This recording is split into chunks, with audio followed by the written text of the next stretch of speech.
love that. The idea of just you up on stage at your wedding being like, I just think that is beautiful. Time to belting out Nosnort. say goodbye. Frelami pelestrami. Na, We've got to get na, it. na, na, na, na. Anyway.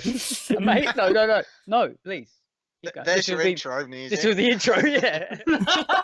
There's your intro music. Go ahead, I'll put something over the top of it. Yeah, we just need like a slow-mo of a Corviknight walking, like flying across the screen. Just gracefully flies across the Just screen. na, na, na, na, na. Majestic. Oh Lord! This is art. It is. I have tweeted that we are live. Fantastic. We are live. Right. We are live. We are I'll live. live.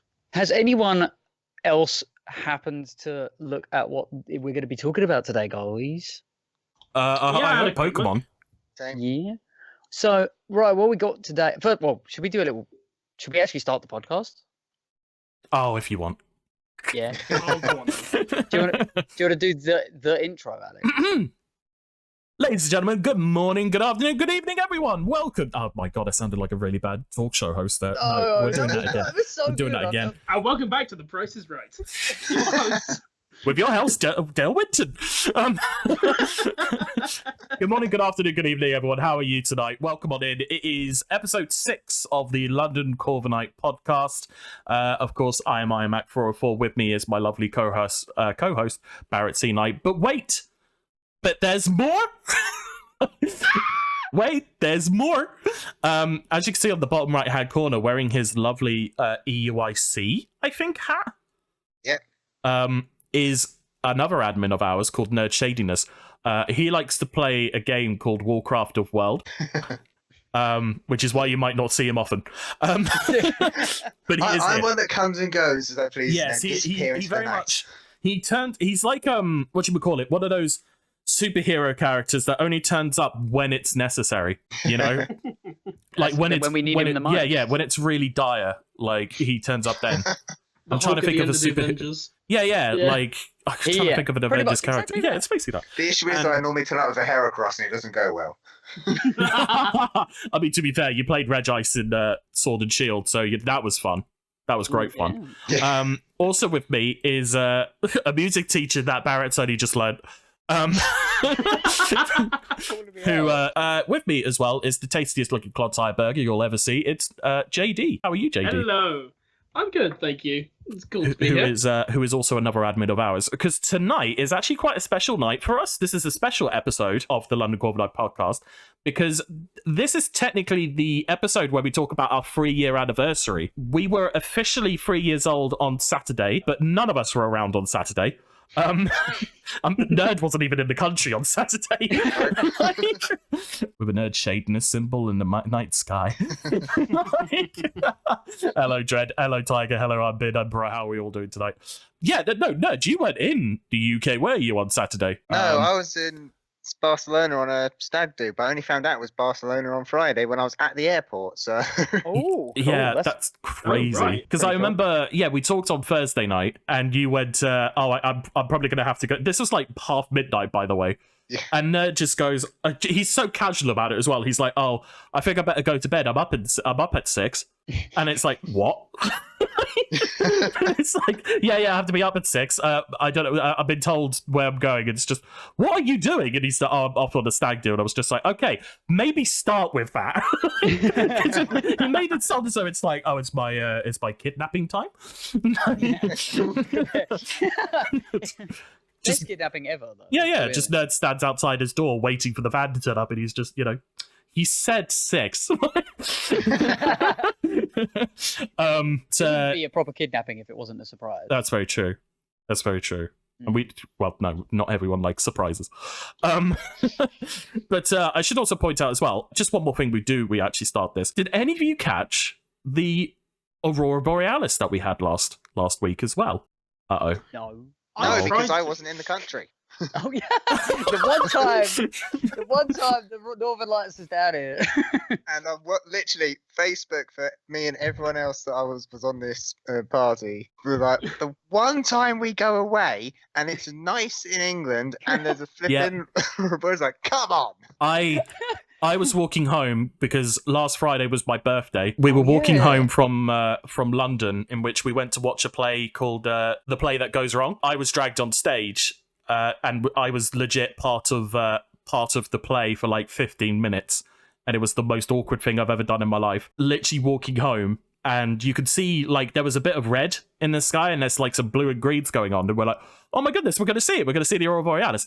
So, but we have to walk through a park before we get home. So we were walking through the park, and there's this couple sitting on the bench, obviously drunk, right? And he's looking up at the night sky, and he's like, oh, the last time I saw this was in a Crash Bandicoot game.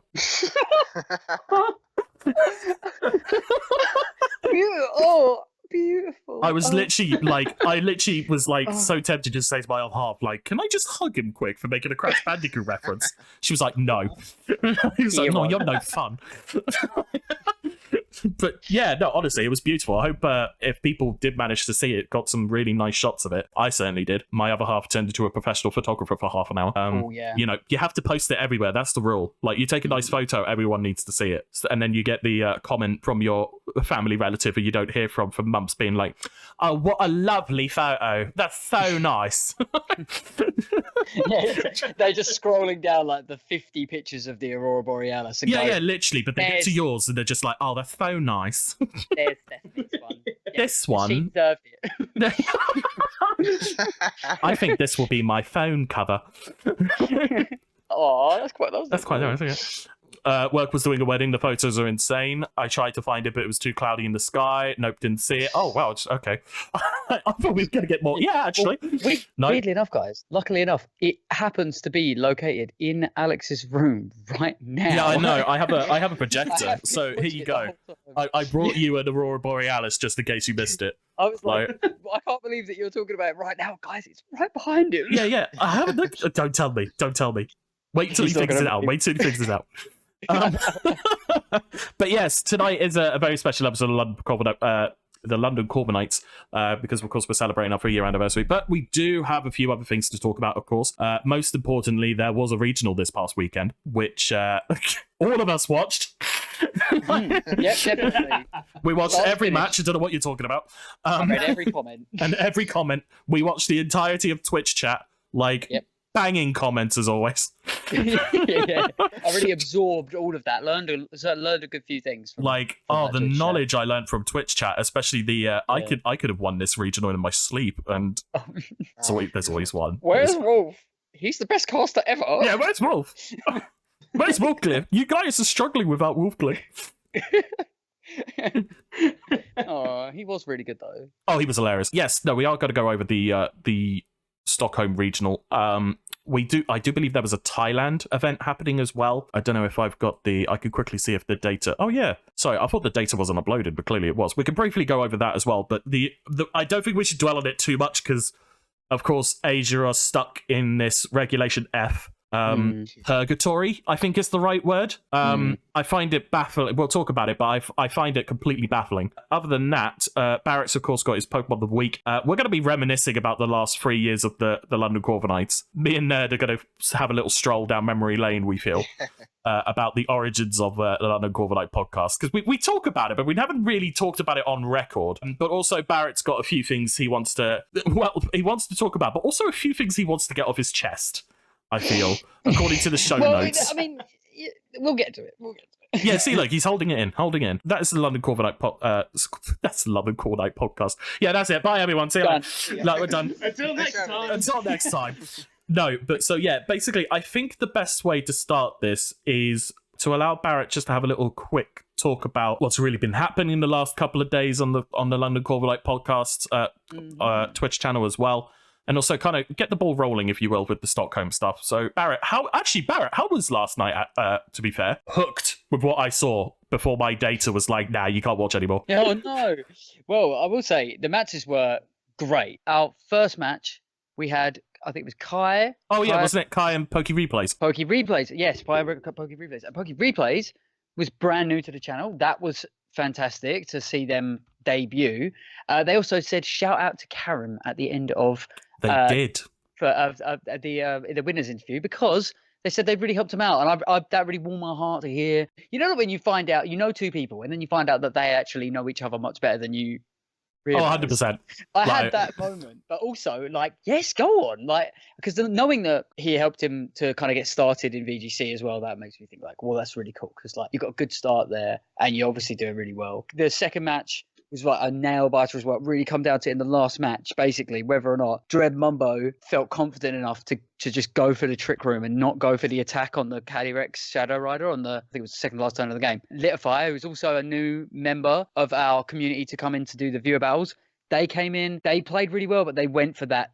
They either just read the attack and felt like, no, I'm going to go for this, or they read a protect or something like that. They went for the nasty plot on the turn that Dread Mumbo went for the trick room. And it just won Dread Mumbo the game. They could have gone in for the attack. They were at +1, so they could have. But nah, they just was like, nah, not gonna happen. After that, they just forfeit. First game as well, Pokey Replays versus Kai. Game ended. 2 dark types on the side of the field. Kai went, nope, scooped. Even though it was right in the face of the Calyrex Shadow Rider, they just were immediately like, no, not enough. Like, don't want to give away any more information. Scooped. They led so differently in turn 2, in game 2, that it just threw the whole thing off. And Kai lost their game 1, like strategically, basically, and it ended up coming back to bite them. So it was really cool. Tiger coming in on the mic to help casting, proper threw himself into that role as well. Honestly, with what I heard, yeah, I would happily, if Tiger wanted to do more commentary in the future, I'd happily have Tiger back. It was great. Like, great to have that insight, and just, yeah, I thought, Tiger, you were great, mate. Absolutely great. I'm looking forward to potentially Nerdshadeness doing some commentary, so he could be like, don't like that one. That's not a Heracross. He just gets his Sidoror on the field, thinks he can do whatever he wants, mate. Yeah. Why are you using Cali Ice? Use Reg Ice. You coward.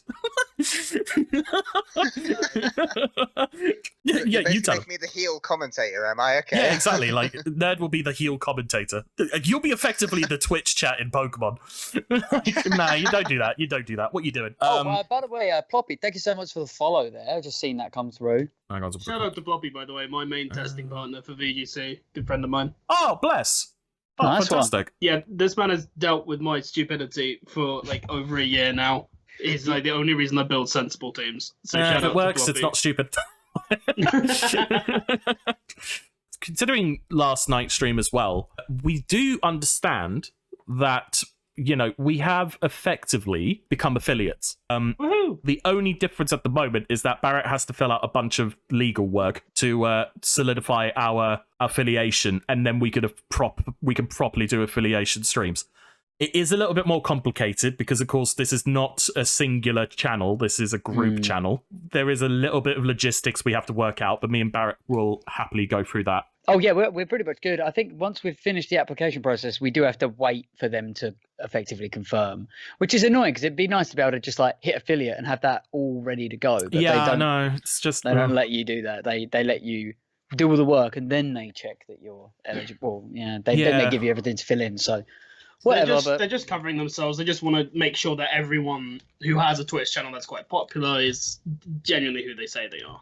Oh yeah, of course, yeah. It's the same with like the whole Twitter thing and the YouTube thing. It's just a precaution. You know, Twitch being Twitch, really, isn't it? Like, yeah, on the head there, I think. Yeah. But yes, we are effectively affiliates. Once we get all that sorted, we could probably do some more stuff. We are still putting together something for the summer break because, of course, the actual season, like Pokemon season, effectively ends after NAIC. There is literally nothing on the calendar from anyone between NAIC and Worlds. You know, I'm pretty sure we'll put something together and have a little fun session over the summer. God knows what, though. I was thinking about that last night as well, actually. We was chatting about just, you know, like things that we could be doing last night. I was thinking about it when I was on the treadmill this morning at the gym. Like, is it? My other half was like, "You look so focused on the treadmill. Like, what were you thinking? What were you listening to?" And I was just like, Nothing. I'm not telling you. I'm thinking about my Pokemon podcast. Yeah, literally that, and just be like the Super Bowl winners of the Corviknights League. Yeah, no. Yeah, I know what you mean now. When you go in the, when you go in the zone. Yeah, where you're the like, you're zone. There is a zone. You're in the, you're doing that. You're doing your exercise, and you get inside your head, and you're thinking, I can actually see how epic this would be in my mind, and it will be that epic for everybody else. So I'm absolutely sure of it. Yeah, literally, I can't remember which machine I was using, but literally as I was pulling them down, I was thinking like, what if I do a system where it's like top 4 proceed to the next round? Yeah. Oh, did you see? But it's really random side note here, but they introduced something called guilds on Discord recently, which we, as the admins, yes, got notified of via Discord. They just posted it in our admin chat, which I was like, how do you know about this? How do you know about this chat? Do they know about it? I thought that threw me so much when that message popped. Yeah, same. That was odd. I didn't know how they know. But either way, so they figured out that and they sent us a message saying that guilds exist, and guilds would be a really cool thing to implement as a way of differentiating the difference between teams of people within a Discord server. Like, for example, a guild could be a league, and we could maintain that league within that guild or something. It's going to turn into like sub-team divisions, isn't it? Just be like, which team are you? One of the Iron Max, or are you a Barret? I'm a Nerdshadeness, and they're like, oh no, please go ahead. I mean, if it's JD, because all you hear is musical instruments like coming towards you. Yeah. Oh, look at Team Instinct over here. Yeah. Jeez. Just like everyone's like, shh, do you hear that? And it's just dun dun. Dun, dun, dun, dun, dun, dun, dun, dun. Oh, it's Nosnort. It's the quirky one. It's the Give me Nosnort. 5 minutes, I go bring my tuba upstairs and actually play that. Not the tuba. Guitar, right there, do not tempt me. I like to play the tuba and then just wax it over someone's head, and it's just like, see, that's how you play it. But yes, we can sort that out. We can look at all that. We'll probably talk more about it, and then we'll, let people know, obviously, if we've got something cooking. I think we should just go ahead and talk about Stockholm. Admittedly, we have been a little bit preoccupied to watch much. However, I think the main talking point is, why on earth is that screen? Oh my god, I'm seeing like multi-vision here. Oh, I'm seeing double here. I'm seeing double. What on earth? Four Aurora Borealises. Right. I like how Clodberger is just in the corner. Yeah, I told you he would be in the corner. He's so cute. He is observing. Don't mind him. Yes, he is just. He's there instead of the Corviknight. I love that. He's tried his best. He's doing a good job. I like He's it. He's a good little burger. But yeah, Stockholm this weekend kind of took me by surprise a little bit. Like, admittedly, I thought it was going to be very Calyrex ice heavy. That or Terra Pargos. But like, we definitely saw the rise of Zamazenta. You can see here the actual winning team was actually using a Terra Fairy Pelipper, Chenpao Latios, which is something I think is worth talking about. Moltres Galarian form, Zamazenta, of course, with the Rillaboom. Choice banded Rillaboom, I should just point out. This team, we saw a little bit of it in Indy. Like, it did finish top 8 at Indianapolis, but it's actually interesting to know that, in the time between Indianapolis and Stockholm, people were feeling a bit more like, I don't want to say the word calm, but it sort of definitely felt like we relaxed a little bit to the point where, they explored the possibility of this Zamazenta team. Because it's the exact same team that was used in Indy. Albeit maybe a Terror or two was different. Yeah, this Zamazenta went on to win with a 10-4 record. Like, from what I did see, it's really impressive. Especially with that Latios, the damage it does is surprisingly good. Oh, Latios has historically always been one of the strongest Pokemon in VGC. I think ever since 2012 and 13 were like the ones where it really popped up, because that was when we had the gems, of course. Yes. And it was used all over because it just had some of the most outstanding damage you could possibly have on a largely unresisted metagame, because I think the only things that really resisted at the time, there were no fairies in Gen 5. No. So the only thing in the meta that genuinely resisted it was Heatran, and to an extent Tyranitar as well. That's right. Yeah. No, I remember the Heatran and Tyranitar stuff. Especially in 2012 with the because you make a good point there, JD, on the fact that, 2012, 2013, someone was pointing out on Twitter that this is actually the first regional Latios has won since then. Yeah, Like, it has been. It has been over 10 years since Latios has not only seen successful play, but generally seen any play within usually the top 128 of any event. Yeah. It really is quite surprising. And I think the things that have changed for it absolutely has been the fact that Soldier is now just a usable item, because it used to be banned.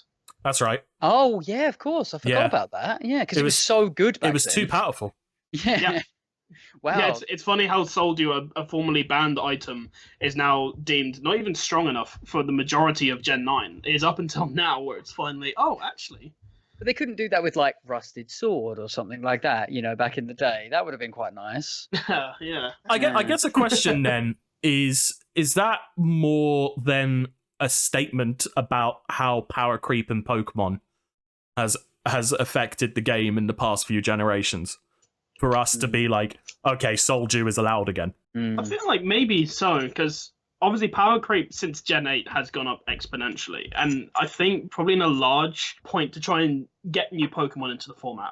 Because, even thinking back to 2018, we were seeing Landorus and all the normal stuff, like even like Mega Kangaskhan, Mega Salamence, all the like. I hated 2018.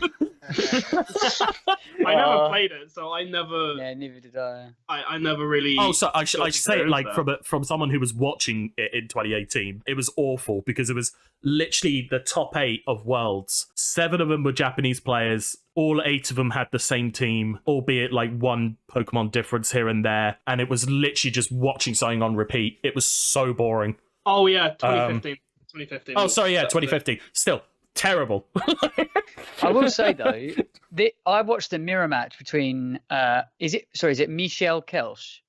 Yes. The winner. Michelle Kelsch. I saw that mirror match that they put on stream. It was a really interesting mirror match just because knowing the speed tiles between like the Latioses was really cool. Yes, because game 1 he actually lost that speed tie. Yeah, he even said at one point, I felt bad because the only reason was because I just won a speed tie that time. So the game 3 was necessary just to make me feel better, basically. because he lost game 1 with the speed tie with his Latios, but game 2 and 3 his Latios won the speed ties and hit the Draco Meteor.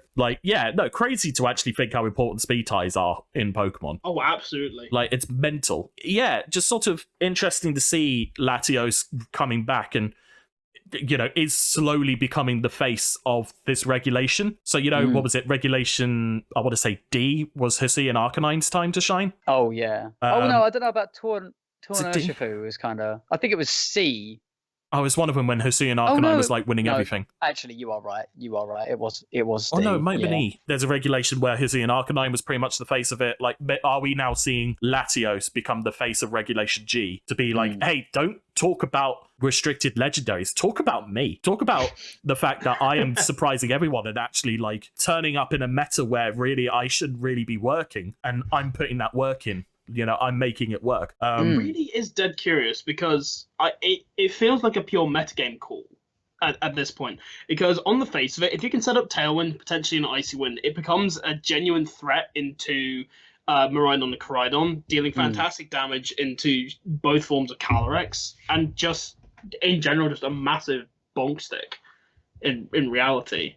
Yeah, I just want to point out as well, the highest Miraidon placement was Matt Maynard, better known as Brenty. Finished 4th with this Miraidon team. I like this, actually. I was waiting for someone to stick an Iron Hands on this team, because an Assault Vested Iron Hands with that booster energy boost for its attack is ridiculously good. Yeah, it's such a clever concept as well, because there's no Thunder Punch or Wild Charge on this set either. Its pure damage option is Drain Punch and Ice Punch, and like being able to damage into Terrapagos, which always seems to do quite well into these styles of teams, and then Ice Punch to deal with basically anything else, and the double Terra Ground to really respect other Miraidons. It's a really clever metagame call. 100%. The Iron Hands is actually the way that I deal with Miraidon, because I just go, right, well, you hit the field, suddenly my fake outs are doing 25% damage. That's that's pretty bad, especially if you can't protect, because you're usually specs now. So yeah,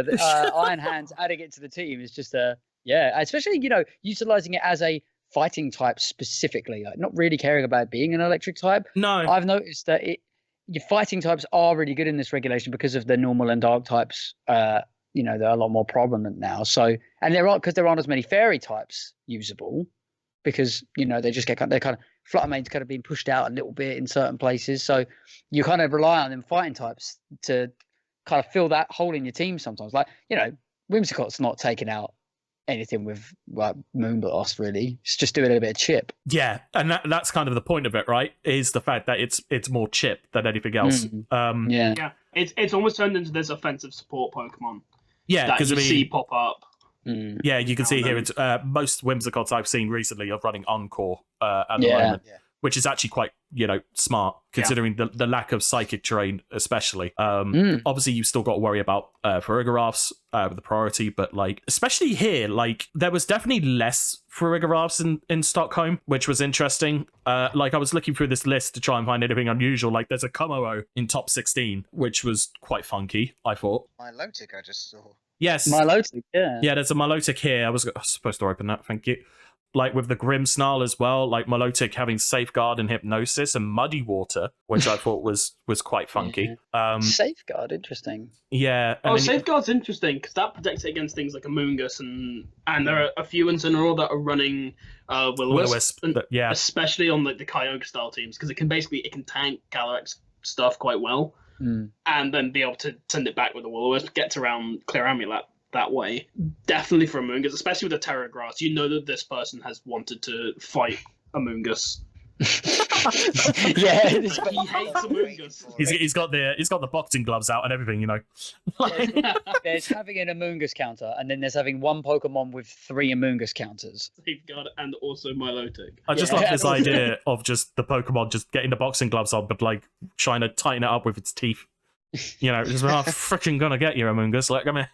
Yeah, that's actually an interesting thing. There isn't actually an enormous amount of Amoonguss floating around right now. Typically a grass type on every team, but if you go into the top 64, there's quite a few Amoongusses, but actually in the top cut, there's 3. And that's quite an interesting thing. And that still might seem like a lot, but consider Amoonguss has always been one of the highest used Pokemon since 2011, even before it had Regenerator, because of its unique ability. It's really slow, works well in Trick Room, puts stuff to sleep, draws attacks away. It's just, in general, it's one of the strongest Pokemon ever made. But I wonder if going into Stockholm, because in Indianapolis there's loads of Amoonguss. Like there's 4 in the top 4, and there's absolutely loads in for people who made it to day 2. And I wonder if this is a whole thing about the respect to this new Miraidon team that's popping up, because if it can block Amoonguss, and I'm not gonna lie, that Parabolic charge is probably still doing 70 to 80% to an Amoonguss once it's terrored. I can actually have a quick look on the damage calc for that. While you're doing that, I just wanted to bring up just a couple of other teams. Dread Mambo said Marco's team's really good. I'm assuming he's talking about this one where it's using Goldengo and an Assault Vest of Raging Bolt, which I really like this Raging Bolt Assault Vest set. Electro Web, Thunderclap, Volt Switch, Draco Meteor, Goldengo as well. Goldengo, is still getting usage, and very rightfully so, if I'm honest. It doesn't seem to matter what regulation we're in. Goldengo is still somehow around. It's really strong right now. Yeah, Captain Cheese String. When you want a Pokemon to do loads of steel damage, and Zacian is apparently not the best one in the format anymore, right, you go with Goldengo. Yeah, because we've seen it in the viewer battles as well, like on our Discord nights. We've seen Goldengo do some stupid damage to Pokemon that it should not be able to hit hard against. Oh, absolutely. And I was talking to Ploppy about this not too long ago, and it's the fact that there is not a whole lot of respect for steel types right now. Not a lot of fairy terrors going around. Well, there are a few because they want to, stop the Draco Meteors and things like that. But there's not a lot of steel resists, and it kind of just walks all over for like the Calyrex teams. Because to my knowledge, I don't think there are many Calyrex teams that are running Ursaluna anymore. They're all these sort of sub Trick Room style teams. For example, in Stockholm, just taking a look.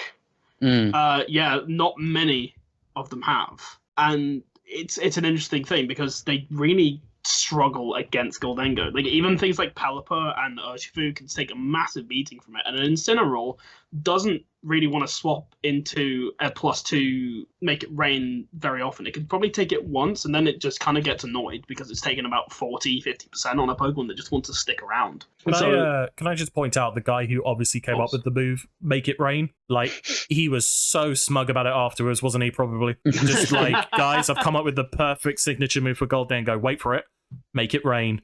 Oh, I get it, because money and coins. Like... And he's like, and it worked really cool on teams with Kyogre. Yeah. Like, because then rain. Sure, buddy, sure. He's calling his mum. You're never going to believe this. The other team I just wanted to point out was Niall's team, who finished 6th, believe it or not, in Stockholm, just because it's a Regidrago. Yeah. I love Regidrago. But I think what was interesting more was the fact that it was running Life Orb rather than Dragon Fang, which kind of took me by surprise. But obviously, if the damage output is better for Regidrago to have the Life Orb, but no one else in your team's using it, yeah, go for it. Like, it makes a lot of sense actually, because there's a lot of chip damage going on. Pretty much every Pokemon used right now has some way of dealing damage. Like, even if you look at that in DD, even that's got Side Shock, which with Psychic Terrain does actually it's not nothing. Amount. It does a decent amount of damage. Yeah, yeah. So it's definitely a sort of thing, because if you look at the team, there's a whole lot of speed control going around in it. Let's take a look. You've got Tailwind. You have, I think there's an Icy Wind somewhere. No, I was thinking of a different team. But it's got Tailwind and Trick Room. It can have Icy Wind if you believe. Please give DD Icy Wind. Please, oh my god! Yeah. No, my lord! 2013. Where it had Trick Room, Thunderwave, and Icy Wind. No, that's just Cresselia, but gone wrong. Okay. Let's dial it back a little. Let's calm. Levitate. Give it Levitate and Luna's Blessing. Yeah, Luna Blessing indeed. No. Oh my lord! It gets life, dude. Oh yeah, but does that kill you of status conditions for some reason? I mean, Luna Do just doesn't sound right. Yeah, Luna DD.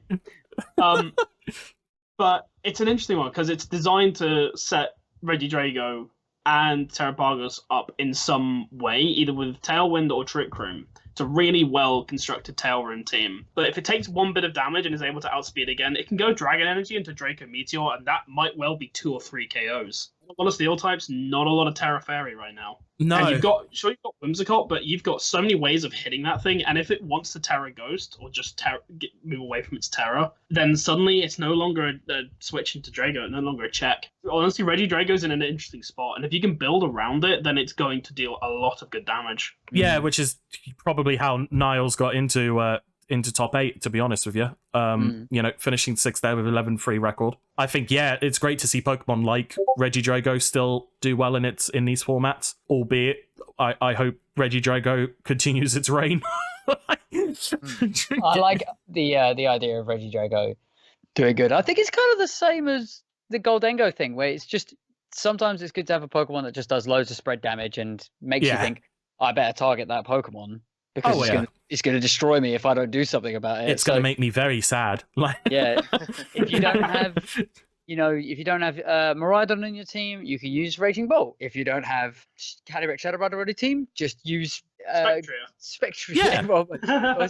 Anything else that does like ridiculous spread damage, anything to bait out the wide guard users, I think is actually really good as well. If you can do something like say for example, you can Parting Shot add something and think they're going to want to switch here. But if I'm going to make them switch, I want them to switch into their wide guard user, to bait out to the field. Exactly. What I mean? The only other team I just wanted to bring up before we move on is this team from Roy Gomez, I'm going to say.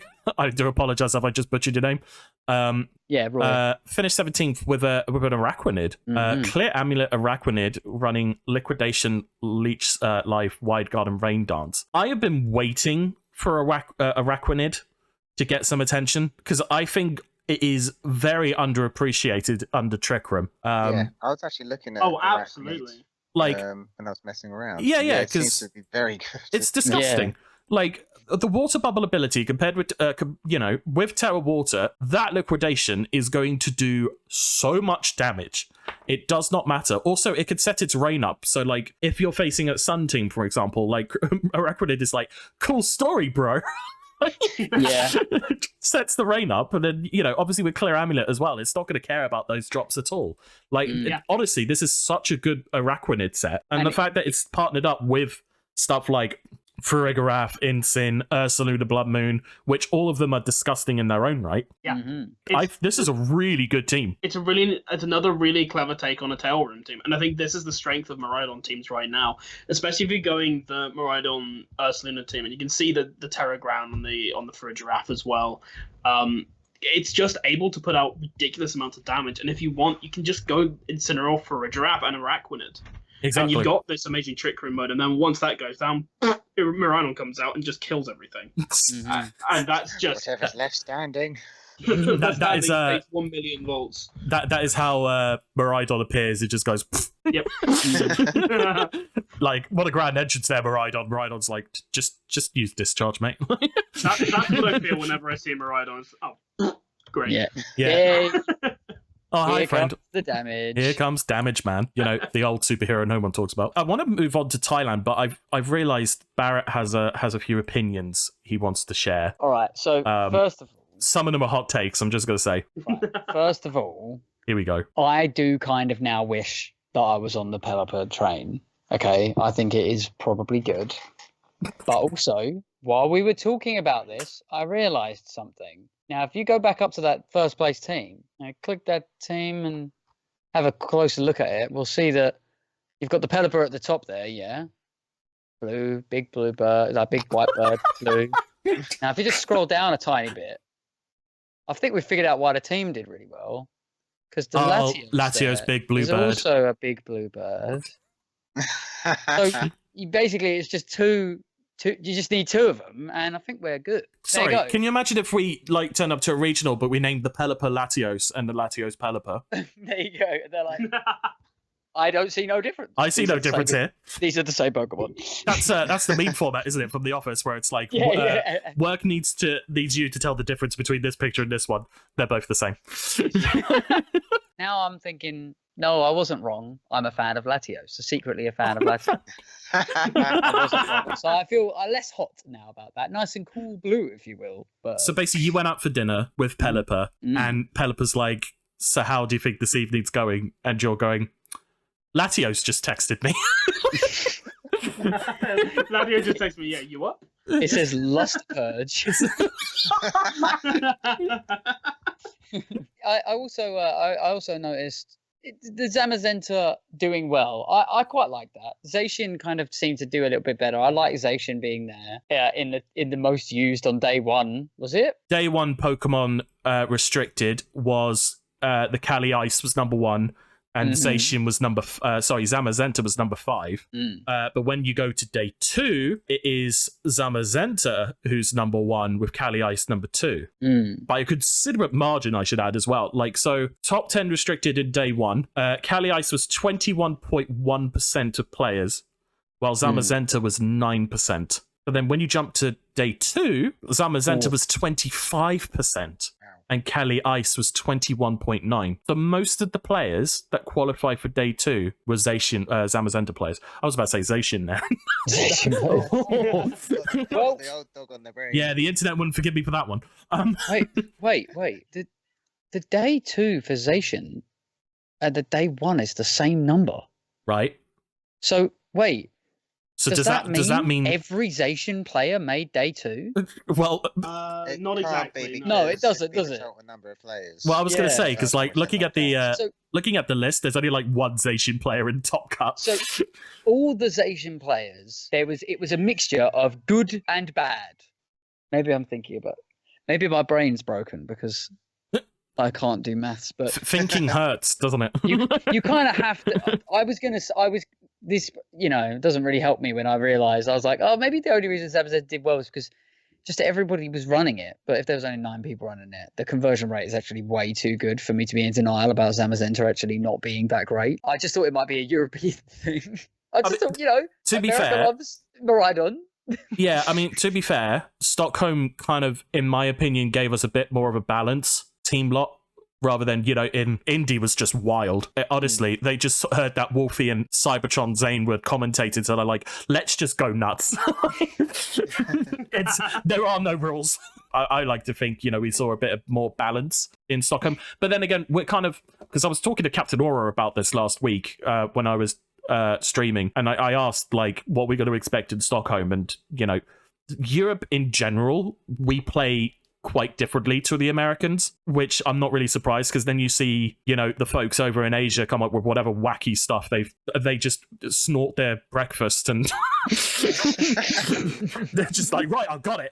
And they go, gloom and dugong. And they just literally stand up and they just scream, to the lab! It turns into Dexter's laboratory. It goes, Reg F, and then like comes back out again. Exactly. So, I'm not surprised that Stockholm kind of did give us what we got. I think what's really fascinating, I lost the tweet and I'm so annoyed that I didn't save it, but someone basically said, so far in Regulation G, the actual most successful restricted is Terra Pagos.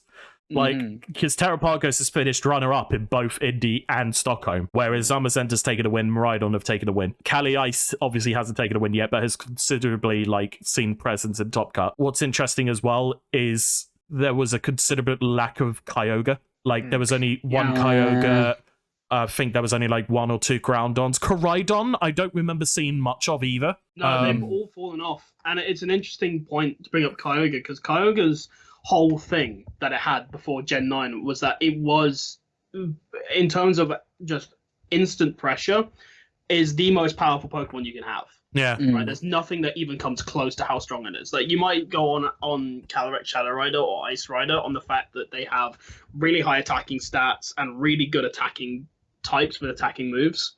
Ghost and Ice have historically and still are probably the best attacking types in the game right now, and they always have been. The combination of the Rain and the Water Spout makes it really strong. However, I was checking this with my brother about an hour ago, and we were talking about Maridon, and it's the fact that Electro Drift now just does significantly more than a Kyogre Water Spout, and the fact that it's overall bulkier, faster, and has better attacking types in general. Electric Dragon is crazy. It's such a good attacking type and quite good defensively as well. Suddenly you just don't need Kyogre, and there are more Pokemon that can bounce off Maridon right now than Kyogre, and the fact that it needs less setup in order for it to work. Yeah. Tailwind just doesn't cut it with Kyogre anymore. No. And if you want to outspeed Shadow Rider with Kyogre, it has to be Timid Scarf, which makes it less powerful. But if you're looking at just Timid, Specs, or even just Life Orb Maridon, you're still looking at an insane level of power, and Discharge is still great. These teams are quite happy to go into probably the worst Terra type in Terra Ground and still come out and do well.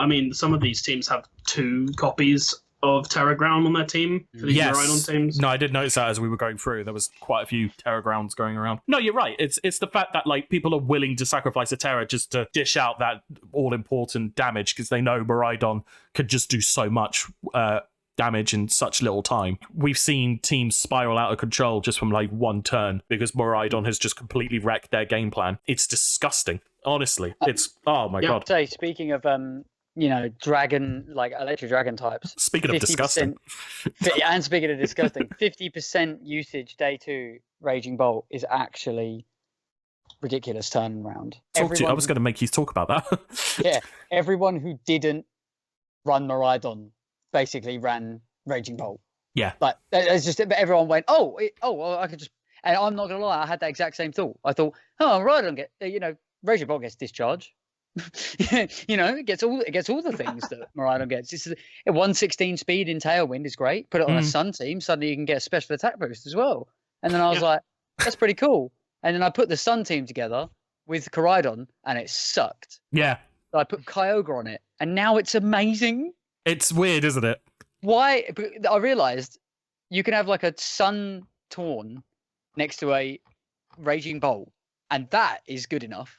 You don't even need the Koraidon. Yeah, but you don't even need the Kyogre in the back. Kyogre's a worse Pelipper. Yeah. I'm putting Kyogre on the team instead of Pelipper, and I'm putting Raging Bolt on the team instead of Maridon. It's mental. Imagine saying that to Kyogre, oh, you're the most powerful water type in the game. It's Pelipper's look at me, I'm in charge now.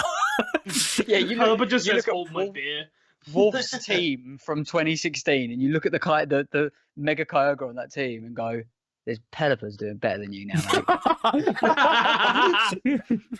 You're not even hitting. Where's my primal Pelipper? Yeah, Pelipper's 40.6% of teams in day 2, mate. Also, I'm not being funny. saying Primal Pelipper is a bit of a mouthful, you know. Primal Pelipper. Picturing now is you see this Mega or Primal Koga just swimming around happily thinking like it's a big boss, and suddenly you just zoom out and it turns out it's just swimming in a giant Pelipper's mouth. Pelipper's like, wait for it. Pelipper's like, oh, look at him. Don't spoil the surprise. Just got some comments here as well. Bolt is just has such a good matchup into Kyogre teams, and Kyogre is a poor man's Pelipper. Call me working class. I love my Kyogre. I love my working class Kyogre. He is a working. Well, funnily enough, I was calling him the CEO of VGC like 2 years ago. Now he fell from grace. Yeah, he got cut off from the trust fund money. Yeah, like Kyogre lost his job pretty quickly. Yeah, he put all of his stocks into Dynamax and then it tanked. Oh my god, can you imagine the news story on that? Kyogre has been fired as the CEO. Yeah, literally, he got fired by Big Rain. By Big Rain. Pelipper is a restricted, yes. He's now the new CEO of Big Rain. Oh dear. Right, one other thing I did want to point out before we move on. I apologise, it's going to fill the whole screen up, but I think it's going to be worth it once I put it together, because I've completely forgot to talk about this. It's the meme where basically it's a really confused looking Zamazenta, and they've dished out the first place prize. So Zamazenta's like, why is everyone cheering me? And it's just so confused. Honestly, it's so funny. It's so funny. Wait, you're all right. You're quite good now. Like, you're quite useful. He's like, please, I am just a boy. Like, so there's the meme if anyone needs to see it. Zamazenta just being cheered on by the public. Doesn't understand why. Zamazenta. What did I do? What did I do? Everyone in the background just like, yeah. Yeah, everyone's cheering it on, and Zamazenta's like, got the most highest anxiety going. What's going on? Like, what did I do? Was click wide guard. Yeah, and all I did was click wide guard and cried. Astral Barrage. Astral Barrage just coming out of all tournaments, just like, I don't want this, man. I don't want it. So noisy. I was nice and chilling, Gen 8. Why are you making me do things? You can just hear Behemoth blades going off in the background. Station's charging up, and he's just like, yeah, I'm better than you now. Okay, right. So obviously, I'm going to keep doing this like every single time there's an event or a regional or anything before Worlds. Chat, obviously, I want to hear your opinions as well. We've had 2 regionals now. Who is going to win it? Who's going to win Worlds this year? Which restricted is going to win it? We've had 2 regionals now. Do we think Zamazenta's going to win Worlds? Or is this just the beginning of a hot streak that's going to cool down? Like, is Pelipper going to win Worlds still? Oh. Are we going to see something? Is Latios going to become a world champion? Which I think it already has. So this will be like maybe I think Latios is already like a world champion. So it'll become a 2-time. 2013, the Rasho Marty. Yeah, so it'll be a 2-time world champion if it wins this year. Like, I know this is ridiculously early, but this is the fun of it, isn't it? I think Calyrex with no horse is going to win Worlds. Horseless Calyrex, yeah. It'll be Calyrex riding a Pelipper. Face Calyrex is just going to pollen puff his way to victory. Onward, steed. Look, you know what? Why do you talk to my noble You steed? have Calyrex with Spectria next to it. Calyrex, Spectric, Glastrier, and Kyogre. Yes. Yeah. Like, Calyrex is, you see Calyrex and Spectre on the field, and they're like, oh, it's not linked, and Calyrex just turns around and he's just like, I forgot which carrot to give it. I left my reins at home. I left my reins. My 1,000-year brain was no matched for this carrot. I left it in my other coat. Right, I'm going to make a really early prediction. I think Terrapagos is going to take it. I'd be leaning towards It's consistent. It's consistent. Yeah. Yeah, I think that's the key.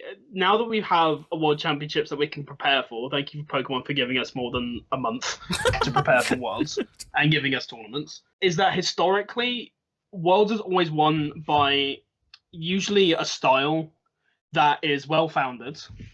So, for example, I think, let's go to 2016, for example. It was won by a relatively niche for the time, but still a really good core, which was the Rayogre. With really good support options. Look at 2022 as well. That was just the best Pokemon in the format. That was Shadow Rider, Zacian, Thundurus, Incineroar, things like that. And the reason why is because it was consistent while being able to do really good damage and mitigate other damages. So right now, it's purgatory because everyone's using whatever and trying to counter the best things in the format right now. So everyone going into Stockholm looked at the bogeyman of the format. It's like, right, I need something that can deal really good damage into Terrapagos, especially if anyone's still rocking up with that calm mindset.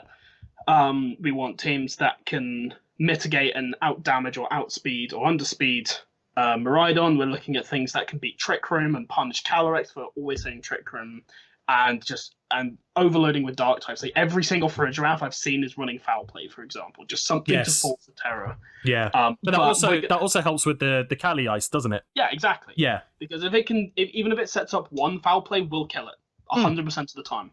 It's why Porygon 2 in Gen 8 often ran Foul Play as well. Not only could it punish Calyrex Shadow Rider players that didn't bother cycling for a 0 IV Shadow Rider, but it also, would just beat Ice Rider because it would tank a hit and then be able to kill it back. The way that I'm looking towards is probably Shadow Rider, because once we've gone through this purgatory and people start learning, I think the best place to look will be NAIC, because that will be the time. Because how long until NAIC? It's still a month now. I want to say it's the beginning of June. Me and Barrett did see this recently. Yeah, we had a look.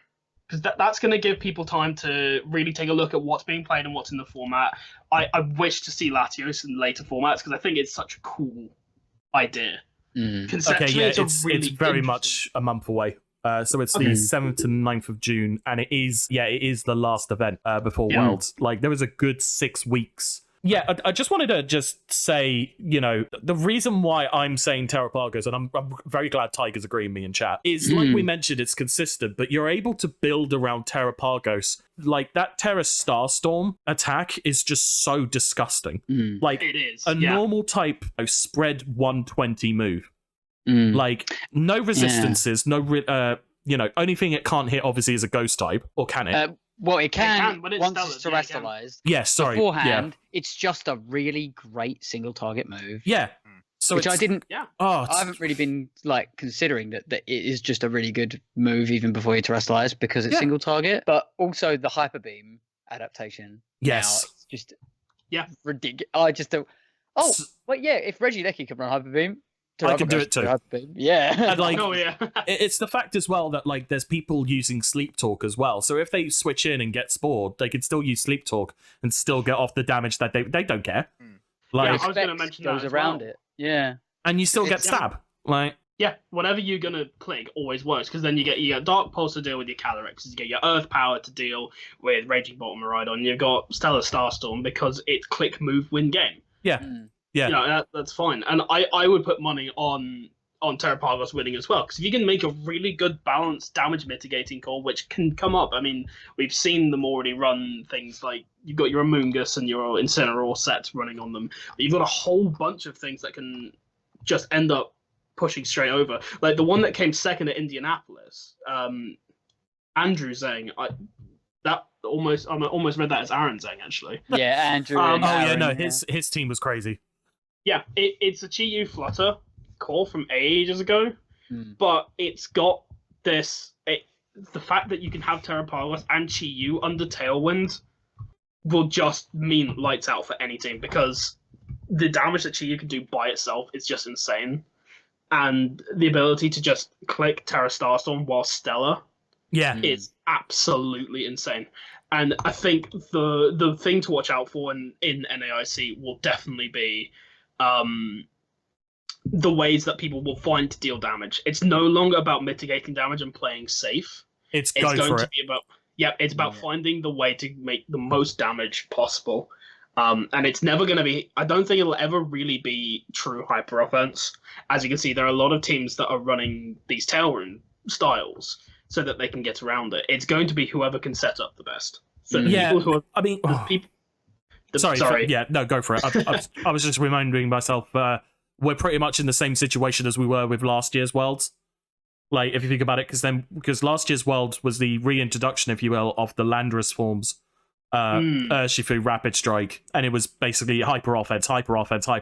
Whereas here we're now seeing balance. Now we're seeing again another strong balance sort of meta, where, like you mentioned, it's who's going to set up the best and who's going to dish out quick. Who's going to be the quickest to dish the damage out? Yeah, exactly. Who can let off their stupid move the first? And I think in reality that's why this team probably did so well, because you've got a really bulky restricted. I mean, it's things like you've got Zamazenta, which pairs quite well with Chien Pao, because suddenly body press heavily slam is going crazy, and Zamazenta is basically intimidate proof because it gets that +1 body press.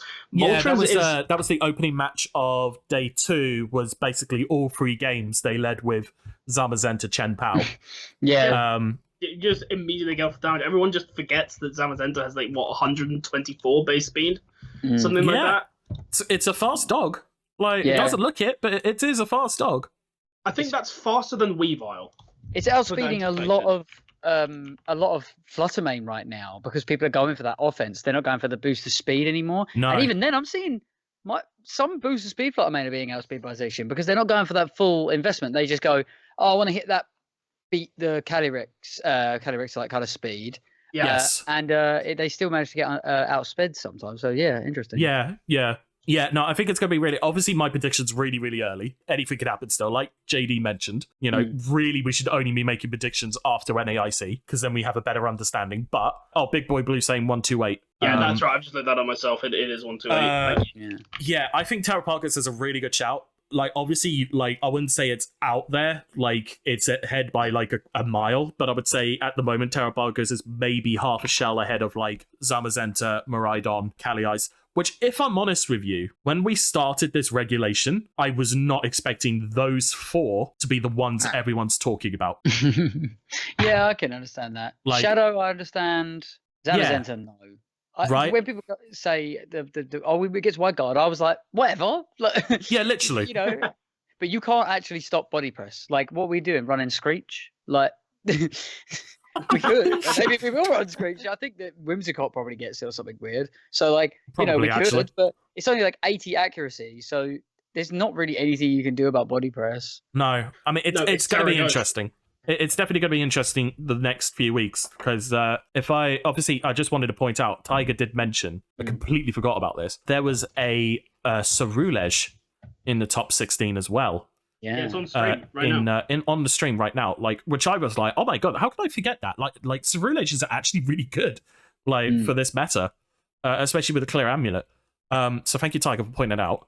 It is a really interesting concept because it blocks ground for bug. Yeah, but that's kind of it. No one's clicking close combat into it.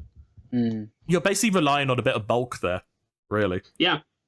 So just as a reminder is what we've got coming up. So mostly this is Latin America and South America. So we've got the San Diego Regional in Chile, which to my understanding is not being broadcasted, which is a shame. By the sounds of it, they don't get actually much coverage as it is. Lima in Peru, that is not being broadcasted either from what I understand. Mexico City special event, that's not being broadcasted. I don't think they ever have done a special event as a broadcast, have they? I might be wrong. Don't think so. No. And then the final regional is Los Angeles on the 25th and 26th of May. That is going to be very telling because, of course, other than NAIC, this is going to be a last chance for a lot of players to get their world invite. And then you got the Bologna. This is literally the last event for European players, is the Bologna special event. Obviously, people are still getting their locals done. But especially when I was looking at the UK, there's a lot of places that were kind of we're done for the summer now. This is us, which I was really surprised about because I thought they would still do at least a few events, even if it's not for CP, just to have a bit of, here, why don't we look forward to let's get you hyped for next year's season, basically, which I was a little surprised about. I'm surprised Pokemon aren't trying to do more about that. Of course, NAIC, which happens on the 7th to 9th of June, literally the week after Bologna, and then of course Worlds in August. We are going to be, obviously we are on the road, I mean Barrett loves saying this, we are on the road to Worlds. The road to Worlds, World to Roads. We're on the road to Worlds. Doesn't have that many pit stops left. No. We've only got 6 more to go, and then next stop is Worlds. It's going to be crazy these next few weeks, and we're going to have to pay quite a bit of attention to what's going to happen throughout these events and what could potentially develop as the meta goes on. Not anything is set in stone either. What we're seeing right now could flip in an instant if someone finds a working way. Like, who knows? We're all praising Zamazenta right now. By the end of NAIC, we might be saying Zacian's going to win Worlds again. It could some Zens could very easily have almost the same thing that happened with Articuno. It won, and instantly everyone was finding ways to beat it, and then it's just gone. Right? Yeah, exactly. Exactly. Yeah. So, and, you know, we have no idea which direction this is going to go, which is kind of what makes it quite exciting at the same time, is the fact we don't know what's going to happen. Absolutely. Like, yeah, and also knowing that, you know, watching that mirror match between Michael Koch and knowing that it really, you know, he even said during the interview it could have gone either way. literally. Knowing that the tournament was potentially filled with so many instances where mirror matches were going, just especially in day 2, if there was like 25% of people were using this Pokemon, you know, the amount of mirror matches going on that could go either way, kind of, it doesn't really prove that it's got consistency. It just means it's just really good at winning against itself, I suppose. Yeah, you know, is it Dark Link and Link from Zelda? Yeah. It's like the Calyrex thing, if you think about it, isn't it? Like, you know, when everyone's running Calyrex is pretty good at beating Calyrex, so it's going to win. Yes, because instead of come see, look how good my horse is. Well, I've got a nice dog. Who's a good boy? He's a good boy here. And it's just Zamazenta's waggling its tail, and it's just, oh, who's a good boy? The only thing I do want to talk about before we move on tonight, then, is just quickly talk about the Thailand National Championships. The only reason I want to talk about this is because this was just weird, honestly. The fact that they're still using Regulation F rule set. The event for this, so we've seen very different format rules through various events. There was one event recently where they were not allowed to know the Terra type in their open team sheet. So it was literally the Pokemon and its moves and what item it's holding. This is open team sheet, but you're allowed to know what nature the Pokemon are. Ooh. Like, which I was like, what? That's really bad, though. Isn't it? Do you know what I mean? I thought it really is. It's like, there's no point running Chien-Pao. You know, if it's adamant, you outspeed it. Yeah. Don't bring it. It's what? For concept, look at the first team by Nontaro. Yeah. And if you look straight away, there is a Fluttermane here. If you look on the OTS, then you'll actually see the fact that it's got booster energy and it's timid nature, which means that unless he's playing some insane mind game where it's 0 speed and max special attack, then you know that it's timid, that it's boosted speed. Yeah. And suddenly it's just so tricky. I mean, generally looking at the set, you can probably tell there's going to be boosted speed. It's like the Icy Wind Taunt stuff that players have been looking at for a while, especially during Ray F. But it's like that sort of thing can really give the game away. And look at that Chi-Yu, it's bold. Yeah, but I'm not gonna lie, that's peak. I mean, that's great. Why did I think, as soon as you said it's bold, I was about to say, like, well, clearly it's not, because it's still got like little hair on the back of it.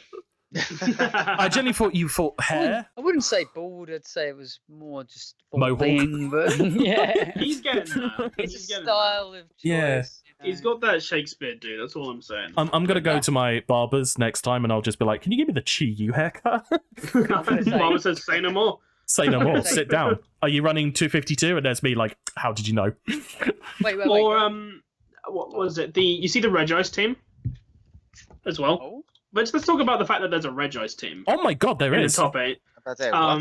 Nerd, anything you want to say about this? Nerd, you feeling this, Wow. Nerd? Choice specs, Regice? His eyes have lit up, I can tell. It gets Bolt Beam. It does. It gets Bolt Beam and also I thought you said it's got Terra anyway. Fire, Terra Blast. Bolt Beam is like a really old Pokemon term. Bolt, electric and ice if anyone doesn't know, by the way, electric and ice coverage hits everything in the game for neutral super effective damage. Yeah. So those particular types have got a coverage that works really well. So a lot of really old teams wanted to fit Thunderbolt and Ice Beam onto basically as many Pokemon as possible, because it meant that if you want to hit neutrally, which hitting neutrally is actually, it sounds maybe obvious to think about, but a lot of the time in VGC, going in for a neutral hit is a lot better of an option, because if you hit their switch in for neutral as well, then that's much better. So yeah. Yeah. I would just like to point out as well, like the format in this was completely different from what we usually see, because this was actually just a best of 3 single elimination bracket. It was, yeah. Because there was only 64 players who qualified, with 44 actually watching, which is really low actually. But then you kind of realize, there are countries out there which, the sort of popularity of this is starting to build up. So you shouldn't really be surprised when you see numbers like this. Obviously, yeah, as the years go on, we'll probably get higher numbers. But so everyone in the top 8 got a Worlds invitation, and then top 4, and then top 2 basically got a round 1 bye at Worlds. And a travel award. And a travel which means award. They get to go for free. What? So Barrett, I was thinking about moving to Thailand. Yeah, we could do the podcast from Thailand. What are we going to change to now? Oh my god! We could do the podcast from Thailand, and we're just on a beach, and it's just it is hot. Like we would be, we're sweating out. Yeah, we're just me and Barrett sweating our heads off, and it's just shall we talk about last week's regional? And there's Barrett's just like, no, I want another drink. Did you say Bangkok Corviknights Square? Yeah. Nice. I love that. But yeah, so it's interesting to see the events here are very much just trying to increase the numbers for Worlds, this top 8 sort of stuff. But I mean, I guess as well, the other thing is just the fact that it is still Reg F. I know a lot of people on Twitter from Asian countries who have quite a following have come out and have basically said this is ridiculous. They've been screwing us over for years now. And unfortunately, I do not see how this trend is going to stop anytime soon. I'm the same. I can't see this trend stopping anytime soon. Pokemon Company just love to screw them around, it feels. It's a bit of a shame as well, because they must be getting so bored. If there's only that many players realistically playing, they've played it with each other I would be so bored. Times. They must want a new format by now. They're like, guys, I've played your Raging Balance team 1,000 times. Iron, why are you playing Iron Crown again? And it's me being like, I can and I will. There's nothing else. There's nothing else to play. There's plenty of other Pokemon. No. I'm not playing on those spoiled recently with all the regulations. I always remember when we used to have just a whole year dedicated to events, and no one ever really complained. It's kind of the weird thing. Oh, we did. But I think of 2013, and new stuff was always popping up. New ways of building around cores was always popping up. And 2015, a lot of people complain about the whole chalk nonsense that was happening, and it's all the 7 of the 8 teams were all kind of the same. But all of those teams played differently. And they were all perfected towards a different degree. And when you get to that point, you end up having, obviously, the strongest core. Look at 2022. We all went towards Rinya's Sun, but it wasn't the team that won. Should have been Kraganal. No. Should have been Kraganal. Honestly, should have been Kraganal. Should have been. Why wasn't I good? Right. When you give teams enough time to develop, and you give a format enough time to develop, more and more stuff pops out. And because these regulations are actually realistically so short, you get more and more crazy stuff popping up and people wanting to really, really experiment with stuff. That's why this Latios has popped up. That's why, and in a way, it's good because we get to see the craziest stuff pop up in these tournaments, and it's fantastic to watch. It's absolute cinema every time. It's really fun. Oh, I appreciate you throwing the meme in there. As much as I would like, as much as I would like us to continue this conversation, I think we need to save this for another time, just because time-wise. I will just say though, we are probably going to have a fair few episodes dedicated to Worlds nearer the time, so we can, fully understand what our opinions are, and I'm pretty sure all of us will get together just before Worlds and give our predictions anyway. Oh yeah, to understand what we believe is going to be the hottest thing around, as they say. Barrett, what did you just post in the chat? I don't know. Maybe you should just check it out. Maybe you should give it a click and find out. Check it out. Oh, what the hell? What the hell is this? What the hell Nobody is this? drop anything. No one drop nothing. No. What is this? It just says Dear Iron Mac. Oh, it's addressed to you. You might want to open it then. What? You got it up there? Might be. There was no other way of doing this, but. What have you guys done on the London Call for? Oh, hang on. I need to. Wait, hang on. What's going on? What's going on? I'm gonna mute my mic for this one sec. Yeah, same.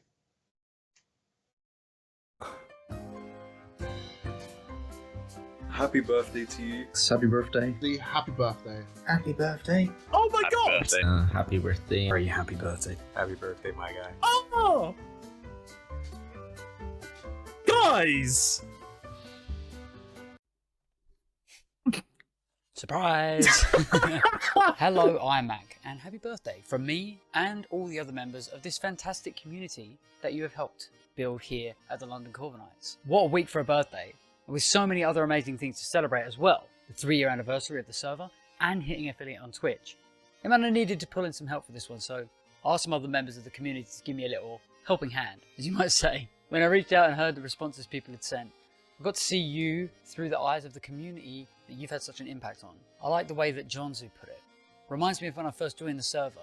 You have provided so much love, so much opportunity and growth for our community. I remember even back in the day, you guys were able to host just ladder tours and just things that would help people still be into this game, and it's still growing without sanctioned events is insane. And we appreciate you. I appreciate you. Captain Oro also mentioned all the great things you've done for the community in the past too. I just want to say a big thank you for everything you've done for the community, especially the London Corviknights. It's been wonderful to get to know you this year and meet you in real life after knowing you for so long online. Not to mention all the people from the community you've met at events. Everyone remembers when they first met you. You know, the first time that we met back in Bexhill, PC, I think it was. But in the Bexhill local, mate, such a lad, such a great guy to talk to. Whenever we do have the opportunity, I definitely would love to meet up with you again. I've known you since the ATX day. Oh. I played against you, Ed. Who else? Yellow Eyes hated me when we started, just saying. We made this great community. But yeah, I've met you a couple of times, and honestly, you're always so positive, just so welcoming, and you got good humour. I wouldn't like you if you didn't have any good sense of humour. I'll be honest. I love his honesty. I met you at UIC last year, because it feels like I've known you for much longer, and in fact, only seen you in person twice. It was such an honour to be able to feature you on stream at UIC this year, and you know, it's such a warming thing to be able to have you there up on the couch. But they're not the only ones of your friends to come along for this ride with you. Our very own Nerdshadeness has some beautiful words for your birthday. It's weird thinking back now that I've known you for 7, nearly 8 years, I think. Jesus, where's that time gone? Joking. And then, yeah, you getting me back into competitive Pokemon, into shiny hunting, when you actually first got me my first shiny one of these boys. Then going on from that, we created the Corviknights randomly at 2 o'clock in the morning after a conversation on stream. So, here it is. That's now 3 years old somehow, so Christ no, I don't know about you, but I didn't think it would do this well. I think one thing I've noticed the most is the level of character you displayed in the community. One of our favourite admins, Coldflame, has this very touching thing to say about the community that you've made. And I want to thank you for all the support that you've done for me and for this community over the past 3 years, and many more to come. And it's not just our admin team that thinks so highly of you and the community that you've built. Iron Mac, aka the Mac Sauce, aka we love the Mac. I want to say thank you from my heart for everything you've done for this amazing community, and I've been able to know you as well. Hope to see you at future events as well.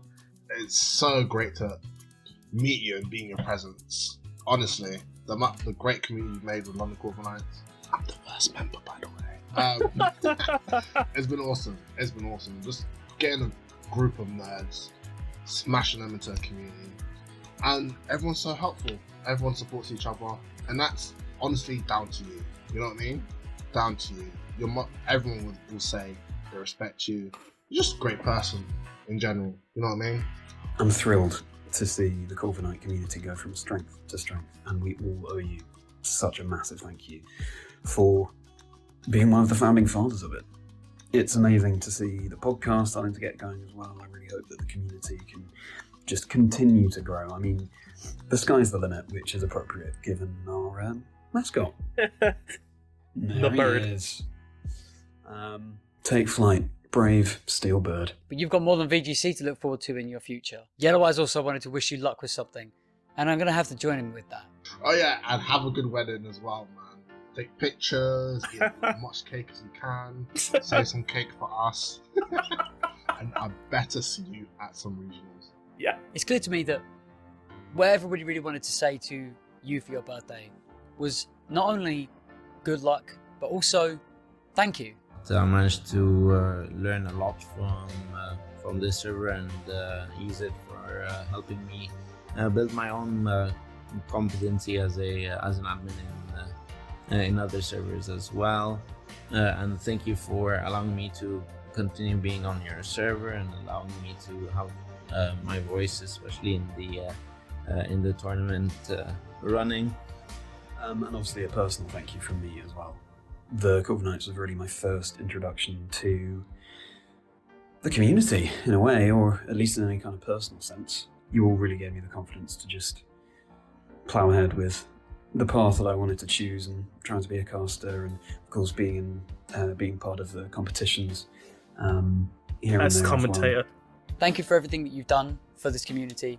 Thank you from me as well, just for being a part of this community. It just genuinely just means so much to me. So with that being said, thank you and happy birthday. See you later. Oh, you dicks. You dicks. So what do you think? I'm trying not to ugly cry too much. Oh, I'm sorry. I really like you said, not everyone likes surprises. I was like, I was not talking about him. Because that'd be really bad. You right absolute now. dicks. Oh. Barrett, this is exactly the result I was expecting from this. Oh yeah, okay. Well, then at least somebody. I'm not gonna lie. Well, first of all, happy birthday. But also, obviously, I put it out there for people to send in stuff, and people really were so up for it, and they were so amazing. So thank you to everybody who was involved. All of their full thank you, like all of their full messages as well. Some of them had some really private and really lovely stuff in it as well. So I've kept that, and we'll put that in the Google Drive for you to watch whenever you want. The words that everyone said really got me emotional, honestly, like while I was making it. So I was really not expecting that. Thank you all so much. I'm gonna take note of every single one of your birthdays now. I will get my revenge on all of you. Oh, bless you. I have not ugly cried like this in months, in years, and you've made me look like a fool on stream. it was a pleasure as well. Oh my god. Yeah, obviously, thank you so much, all of you. Oh, mate. Thank you. Do the Pokemon of the week, please. Okay, guys. Well, I'm gonna go and tell my other half, because she's literally, like, for the past few days, she was like, has Scott messaged you? And I asked, what on earth are you on about? Right. And she was like, oh, in that case, nothing. Oh, so now I'm going to okay, go right, and mate. have a massive go at her, because she knew exactly what was going on. She hasn't seen it though. She just knew we were doing something. Oh, my God. Obviously, afterwards, we'll talk about the origins of the Corviknights, and we can always talk about who to thank and all of that. Yeah, I need a minute. Yeah, go for it. We'll do the Pokemon of the week. Thank you. What's the Pokemon of the week, Barrett? Right, so guys... You prick. The Pokemon... the Pokemon of the week, guys. We decided to go with something that we noticed in a tour recently. Pokemon of the week this week is Rhyperior. Here we go. Rhyperior. So today, we noticed Rhyperior is coming up a little bit, in a couple of results. We noticed it might be having a little bit of a place right now, but it's had its place before. I don't know too much about the origins of its debut in VGC, but we happen to just have somebody here who does know a little bit about something. Jim, would you like to tell us a little bit about Rhyperior in Gen 5? Absolutely. Yeah? So Rhyperior has always been an interesting Pokemon. So it's an insanely bulky, very slow, very powerful, really kind of all-round decent Trick Room Pokemon with access to moves like Earthquake and Rock Slide. Just being able to dish out damage onto Trick Room has always been good. It has a unique ability, which was a basis of quite a few other abilities coming forward, which is a Solid Rock. Probably the best thing about it is its Solid Rock, which for those of you who don't know, halves all all super effective moves used on it. While it has that massive glaring weakness to water and grass, back in old days it would run things like Passion Berry and Rindo Berry and be able to basically tank any water or grass hit quite happily. It just makes it a neutral hit. It is an interesting line because both Rhyperior and Rhydon have seen successful play. Actually, Rhydon hitting top 8 at Worlds, I think probably 2012, 2013. Lightning Rod, just very useful ability, especially during Thunderous era. But Rhyperior is a concept with what's it called, with Terra, is really interesting. Because the fact that you can, one of the glaring weaknesses with Terra is that if you Terra, you're then weak to other moves. For example, let's say you're a Rhyperior, you Terra Steel, maybe because you want to blank out some grass attacks. You're still weak to ground, or maybe you choose, I don't know, maybe you choose grass, blanks out all of its weaknesses. Then you're weak to flying, but it's still taking neutral damage from it. And if you can swap it to a type with only one weakness, it effectively has no weaknesses. So using it in a whole variety of different ways in that regard with the Gen 9 is a very interesting concept, especially because it's base 45 speed, I think. I have it in my notes actually. With a base 40 it's base speed 45. Makes it a good trick room sweeper. It does underspeed a lot of things. The only things it doesn't really underspeed are things like Torkoal and Amoonguss, which I don't think it really has to worry about too much, especially with Terra Grass as well. Exactly. Worry about those guys. And even a well placed high horsepower probably do pretty significant damage to a Amoonguss anyway. So there we go. Yeah, we're probably looking at 50%, 40%, maybe 60% on a especially bulky Amoonguss. But yeah, it's an interesting one. What was the team that it was used on? So the team that we saw with it recently was actually a really interesting one from a Toronto mid-season showdown. It was let me find it here quickly. It had Koraidon, Raging Bolt, Fluttermane, Whimsicott, and the Hisuian Typhlosion on there as well, which, to be fair, Sun, Tailwind, the team relatively speaks for itself. You've got the Fire type to take advantage of the Sun, you've got your Photosynthesis Mons, your Speed Control, but then you've got that just Rhyperior, which actually does work quite well with the Sun team, but it's not what I would originally initially go to. No, that's quite an interesting version, but maybe it's a really good check to Miraidon, maybe? What was it running Assault Vest? I think I don't know what the item was, but it's a good counter to Miraidon, but also into Calyrex Ice, because just being able to just tank Glacial Lance really easily and get it back, and also have the option of maybe Terra Grass to make sure that it has an option into some other things as well. I think it can actually do some good damage there. Oh, absolutely. I think Rock Slide's definitely picking up 2 HKO into Ice Rider with your max attack. It comes under this Venn diagram of really niche Pokemon that actually have a decent spot in a very select few teams, in the same way that Latios and Moltres Galar do in recent teams. And if there's a specific niche for it and it works, then absolutely run it. And it's the same vein of thought that made Pachirisu win Worlds and Hitmontop win in 2016. Because if there's something very specific that you're going for, then 100% it's worth having it if it's a glaring weakness. And it overlaps with everything else so well in that lot that I'm not surprised it ended up putting up a decent finish in an MSS. Yeah. It might have had some results at some point, but its best season so far has been the VGC 2020 season. Unfortunately, did get cut short, but did do ridiculously well, all things considered. I mean, considering it had only a short time to really do something within the Dynamax format and an official format, it was able to set up Sand to get rid of its own special defense weaknesses, because that's the only stat that it really is lacking in. It had Solid Rock, it had Weakness Policy, it had partners like Togekiss and Dragapult to lay down offensive pressure. You could even get speed boosts on a Rhyperior if you set it next to an Airstream Pokemon. And then just, all of the things that Dynamax gave it really lumped it together to be effectively probably one of the best Pokemon of that format. And then we just never really got to see it go anywhere. Once the 2020 season ended, unfortunately, so did Rhyperior's reign. But, after we've been seeing this and considering a couple of things, we might end up seeing Rhyperior do some more in the future. So there we go. Absolutely. And one quick note: one of the drivers on Pokemon Showdown, a friend of mine, Evian, has been using Rhyperior religiously, and she's a massive fan of it. And she managed to, I think she must have got top 500 at one point on the 2022 ladder using Rhyperior and no restricted, which is kind of an interesting thing by itself. But it's definitely not a Pokemon to be sniffed at. Gen 4 released some absolutely fantastic Pokemon that I think often get swept under the rug, especially in like the ground type category, because Garchomp has been a staple of VGC since 2006.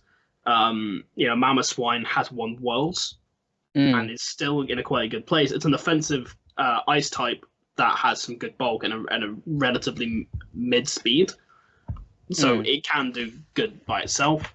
You also got Rhyperior, and even Torterra did well in 2006 at one point, if I remember.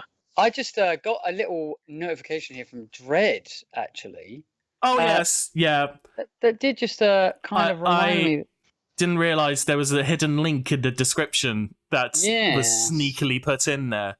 Yeah, have you clicked that one? I've clicked it, and I'm starting to get overwhelmed. His reaction was glorious. He literally had mouth agape, cartoon face. Oh, you honestly, you lot are the cheekiest bunch of people I think I've ever met. Oh yeah, I forgot to say, there's all these people who wanted to say happy birthday as well. I've just seen the Crogonal drawing by Aki as well, and there's the fortress and Danny's description of Mario Kart, which is ridiculously accurate. I'm gonna thank you everyone who's written in. I'm gonna take a proper look to read all the messages that you have sent, because I've literally got into the living room and I've just bawled my eyes out like to my other half while telling her off, because she knew this for a bit apparently. It was for a bit, yeah. Honestly, you all are amazing. I wasn't expecting this at all. I've got no words really. You guys are the best. You really are. And I know. I don't know. I have a habit of maybe not being as around as I should be, but know always that I'm here for you, and I'm feeling the love you have shown tonight will not be forgotten. And I love every single one of you. And that includes you, Yellow Eyes. You can't get away with that. But I was saving a crying stream for when we reached 1,000. But anyway. Oh yeah, well, ruined the surprise. You ruined it, honestly. Cheeky buggers, all of you.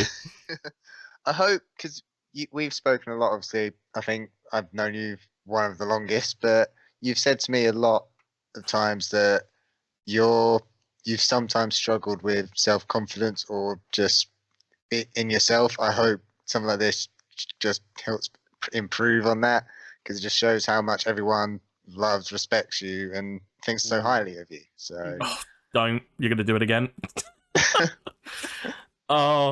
And you're 100% deserving of this, though, because the amount of energy you've put into this and the amount of love you've shown for not only this game but for everyone on this server it's unreal. And I can't think of many people who've shared this level of dedication to a community that they built from the ground up, and you have my utmost respect. Yeah, honestly,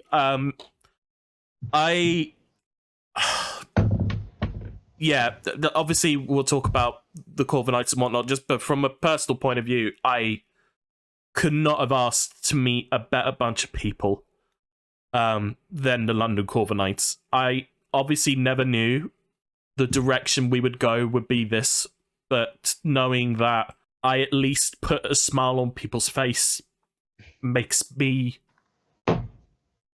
happy. So, yeah. Sorry, I I'm hope really you realise now, anytime you I say, or you say on stream you have a bad day, I'm just going to send you a link to this video. Yes. Yeah, who needs a therapist now? Like, I've got this. There you go. I've just seen Barrett post as well about Pokey Replays posting a poet. Oh yeah, that I meant to put that in the video. There was actually a few things that I meant to include that I just couldn't even fit in for time reasons. Freaking love it. Yeah, poem that he wrote for you as well. I thought you should have. I'll read it out. I'll try to read it without breaking. The Krygonor Master, the Corviknight Defender, the Tinkerton's worst nightmare, the man who runs the best VGZ community, the man who welcomes everyone, the man I'm happy to call all of our friend, the man who we're all here to celebrate. God damn it, Pokey Replays. Yeah, genuinely. I literally just stopped crying and now I'm trying not to cry again. It is pretty mind-blowing how talented the community is at just delivering it so many different things. You know, even when it comes down to just creating nice words to just share on a special day, the community pull it out even then. So really, it's shout out to all Are you coming in here to watch me cry again? So Mama House just turned up. That's it. I never showed her the video, so you'll have to show her at some point, and that'll probably set you off again. I will show her. I will show her at some point for sure. No, you guys are awesome. Actually, I will show. But look, they did a little. They all put little personal birthday messages. What are you doing? Okay, well, we're not. We've gone past that. A bit late for that. Okay, well, I sort of get. Oh my god. You are a very unusual one, aren't you? No, she's protecting you from iron. She has specific ways of comforting people. Subs each time you cry. Yeah. Oh.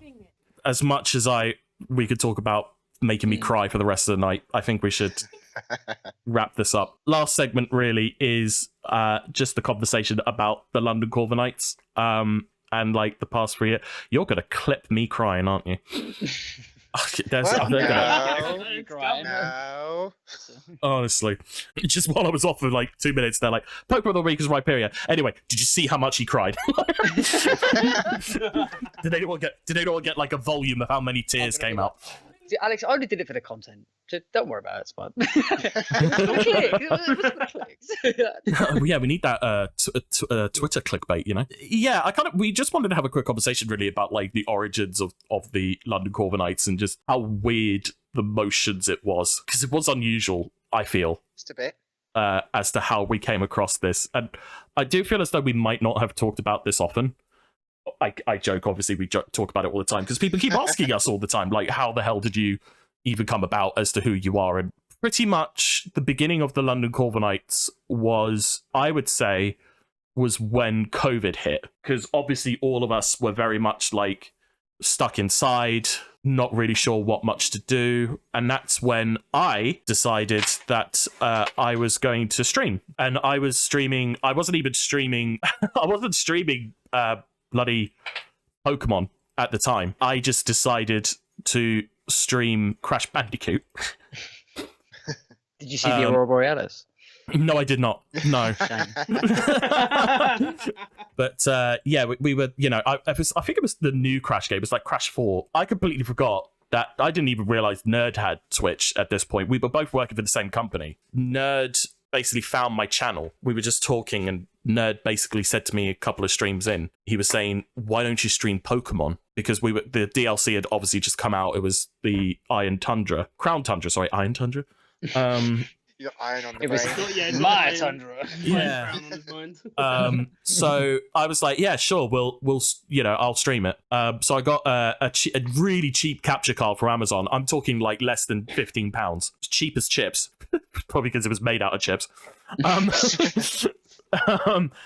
I started streaming the Crown Tundra. We were doing VGC as well on the side. And the reason why I'm going right at the beginning is quite important, because it's not just me who you all should be thanking, really. Ed Machina, who is an admin who we, you know, obviously he's got his life, he's got his kids to look after. I don't, you know, obviously we don't hear from him often, but when we do, it's always blast. And, you know, obviously, Ed, if you are out there listening, like, just know that, you know, none of this would have been possible without you. So I can't take any of the credit in It founding. literally wouldn't, I don't think. No, because Ed Machina was the one who created the Discord. Yeah. He was Yeah. the guy who created it.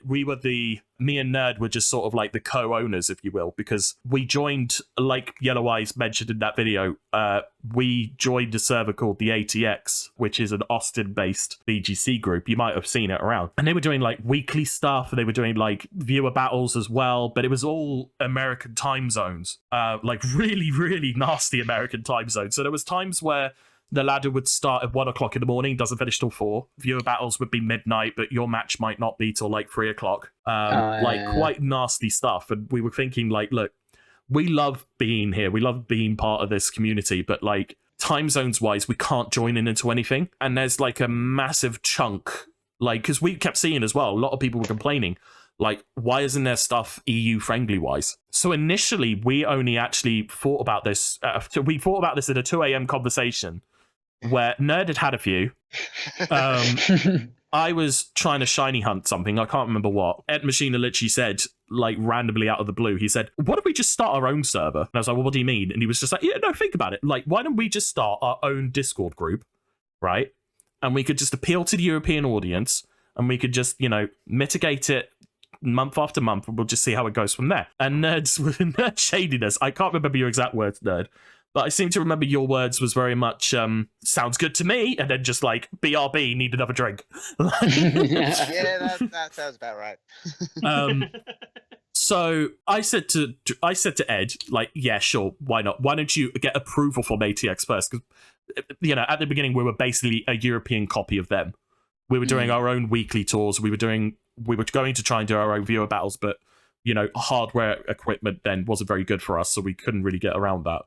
Gem, who it was basically what we felt as though who was in charge of that server, gave us their blessing. And I feel as though if we didn't do that, I can't say we can be successful as we are without her blessing. So thank you, Gems. Honestly, I don't know. I haven't heard from Gems in years, so I don't know what they're up to these days. Just know how grateful we are for you to allow us to basically do this. And just, you know, yeah, we're glad that we're not treading on anyone's feet, basically.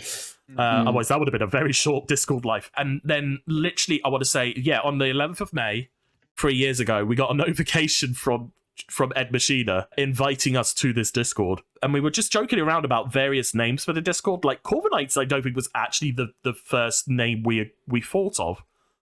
Was it? I'm trying to remember, because we made a bunch of jokes. We were trying to go British stereotype jokes. I joked about Clobberpuss. I thought, you know, British, the UK Clobberpuss or something. The dreaded Dreadnoughts or something, I think, was another one. London Corviknights was never the first choice of name. You trying to tell me we were this close? We were this close to having a much, much, much easier color scheme to work with. Yeah, probably. Like, I can't even remember what, but we basically went through all of Gen 8 and thought, would that work as a name? No. Would that work as a name? No. And then, yeah, like, Ed turned around and he was just like, oh, London Corviknights. It's just, oh, yeah, that's actually quite catchy. So Ed made the Discord, got us our logo done via one of his very good friends, you know, and bless her, she did it for free. Oh, she didn't have to do that. Absolutely. I think we did actually commission her at the end, like, because we felt bad. And then we just started posting tours into Reddit and, you know, various other places. Because, you know, me and Ed, we knew each other from streaming. Fun fact, why I was saying, like, to Yellow, he didn't like me when we were in ATX is because we played each other. And I was new to VGC. I was starting to get back into it. He owned me. And Yellow Eyes basically said, and I'm really sorry, Barrett, you're probably going to have to bleep this. Go for it. He just went, wow, this guy is... Cringe. And then months later, I was like, I was saying to Yellow, like, oh, we fought each other ages ago. You thought I was really bad. And Yellow was like, oh, I probably said that about everyone. Love you, Yellow. But yeah, we just started advertising into Reddit. Of course, there was a lot of other people who were trying to collab with us, not really in a sense of, you know, mutual beneficiary. It'll be more like, you know, we plug them and we get nothing in return. We're not about, like, we don't operate like that. Obviously, ATX plugged us a fair bit. There was other places as well. Lily of the Valley, plugged us a fair bit as well. Zardachar, great guy. And then just as the community grew, obviously we grew. Ed really pushed. It was a little random, actually. Ed just randomly was just like, I really want to make Dread Mamba an admin. Okay. And I was like, I'm good, Ed. How are you? No, obviously, I was all for it. Like, we saw Dread Mambo just talking around the Discord, and I was hooked. I thought he was an amazing community leader, and it was a no-brainer really for him to join us, and obviously the community agreed as well, because once we put it on Twitter. Also, fun fact, the Twitter is like 3 months younger than the Discord, because yours truly forgot to make an account, and it was only like when we realized, why aren't we plugging these tools on Twitter, Ed was like, it was because we don't have a Twitter. And I was like, oh yeah, that was my job. Fair point. Obviously Dread was a no-brainer, and then a few months later we decided, because Ed unfortunately had to prioritize real world stuff, IRL game. Don't you hate it when you your when you search for your item list and it's not the one you want in this IRL game? So that's when we decided to bring more admins along, to which, of course, yourself, Barrett, yourself, JD, and Karim Coldflame were added. And it was a no-brainer. Like, all 3 of you, fantastic community members, and all 3 of you, I would say, definitely has the integrity that we wanted and look for, because we're not really wanting people who, we've seen so many people come through the Discord. I'm sure Nerd can remember a few. I'm sure you can remember a few, Barrett, as well. Dread definitely can.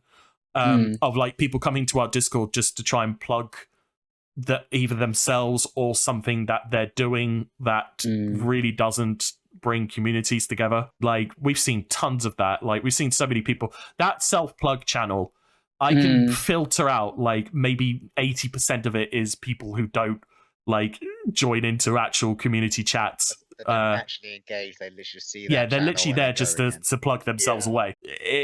I pride myself into this community, and I'm, that video was so sweet from all of you. It's so nice to see. Not just I can't take the credit though. Like, I know I'm the guy in charge now because Ed gave me the keys, basically. You're the one with the crown. Yeah, he gave me the crown, and he was just like, "Your problem now." No, I'm joking. Like, there's so much work going on behind the scenes. Like, I know it doesn't. If you cry again, I swear to God. I'm trying not to. There's so much work behind the scenes. I know, like, recently we've struggled to get events out and whatnot because of all people's timetables, and scheduling is a nightmare. But like, to know that Barrett, Nerd, JD, Karim, Dread, Barrett all have my back, and I like to hope that they know that I've got their back. Sorry, I'm thinking Dragon Ball Z Bridge.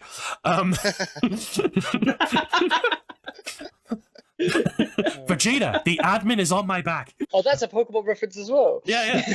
It knew self-destruct, Vegeta. We are so grateful that we have a community where everyone respects each other, that everyone doesn't go, oh, well, your team is rubbish because you're not. It's more, oh, well, actually, it could work if you give this a go. Like, we're if that all wasn't the case, everything I do would get slammed because I don't do... like Regice and Heracross. Like, but it's so nice to know that we have built a community where respect and honor and integrity is above all else. Like, because I've seen so many servers where it's basically, oh, there's an argument going on here, I'm just going to leave it. We are a community. Like, the London Corviknights is a community. And I know, like, again, shout out to Janzu as well. Like, our friends over in America, because, like, I know time zones are nasty. But to know that they know that we care about them as much as they care about us just goes to show just how much growth we've done in the last 3 years. I feel so bad. We had one American that we ran into at EUIC this. Oh, Polaroid. Yes. Like, literally randomly, Polaroid just walks up to me in a Corviknight shirt. Like, I'm just, what? Amazing. And it's just, yeah, I got the Corviknight shirt, and it was, what's going on? Like, I'm always stunned to just see how we go. And, like, another thing as well, like not just the growth of us, but the growth of people in our community as well. Like, for example, again, Janzu qualified for World last year. KD has been absolutely owning everyone this year. Like, the growth KD has shown is honestly part of the reason why I'm so happy we got this community, because we've seen people who started Pokemon VGC back in Sword and Shield when we started it up, and we've seen them grow into phenomenal players, but not just phenomenal players, like phenomenal people. Like, I'm honored to know these people. Like, I'm honored to know that we have friends who, in order does that count as growth? I mean, my beard got bigger. Not a wiser beard, outwards. Yeah, I mean, but, you know, I'm so proud that, you know, while everyone, you know, has their own little thing, we have our own little thing. And to see people come together at regionals and just, you know, they act as though I've just seen you yesterday. It's such a good fit. Like, literally turning up to Liverpool Regional, like, and just seeing so many familiar faces. Next time, Barrett, I'm dragging you with me. Oh, yeah, please do. Like, you're coming to kidnap me from work. I will kidnap you for the weekend. Happy about that. I'll dress up as the Alex, I've got the car. You tell me where to go. Yeah. I will this wear... guy knows nothing about kidnapping. We'll wear Ogre masks. Oh, that'd be so good. As part of the kidnapping. Like, and then... Don't rock, please. I see you all just coming down the street with the masks on. I turn to Danny and go, it's finally happening. It's finally happening. Oh, no, we basically have to walk towards you like Ogre. Yeah. That's how you truly know it's us. And you all go, follow me. And I go, follow me. One of two things would happen there. Either Danny would be in on it and would just push you that way, or she'd be looking at you so bloody confused. I would just like, because like, we will just be like, I'll do follow me. Like, JD could be like, you know, old spiky shield. Nerd will take it too far and actually go for an Ivy Cudgel. To see this massive welt like appear on top of Barrett's head. No, that's not Rock Ivy Cudgel, that's just a stone. Yeah, like, Nerd, you literally just knocked Barrett out with a stick. And Nerd is like, but this wasn't just any stick. It had a stick with an end on it. You might say this is the cornerstone of the plan, guys. Yeah. I thought we were all on this together, and it's just like, now we're going to get the police involved. No, it's just I'm like, guys, it was a kidnapping gone wrong. Nothing to worry about. I'm up to Liverpool now. Yeah, we can't say we're taking the credit for this, because I feel like everyone has to take credit for this. Like, every single member in the Discord, like every member who's followed us on Twitter, you know, obviously people that we've met through the past 3 years who aren't necessarily in cahoots with us. But like have been part of our journey. For example, Joe UX9 joined us for a tournament, which was pretty cool. Yeah. You know, we've obviously Barrett has, you know, had numerous conversations with Moxie Boosted on Twitter, mostly laughing at their memes. I think becoming an admin of this sealed the follow back. In my mind, I didn't get no recognition until I became admin here. I put it in my Twitter bio. Follow back started rolling back in. I was like, let's go. Let's go. Thank you for that, by the way. But no, honestly, all of you have been phenomenal in what you've done and what you've achieved, and I'm so proud of all of you. No matter what progress you feel as though you've made throughout Generation 9 and 8. We can't forget like the end of 8. Like me and Nerd especially had no idea we were going to get this big. And have this amount of, you know, community members or just people around. I think we're on like just under 700 for like members, because we did do a bit of a purge.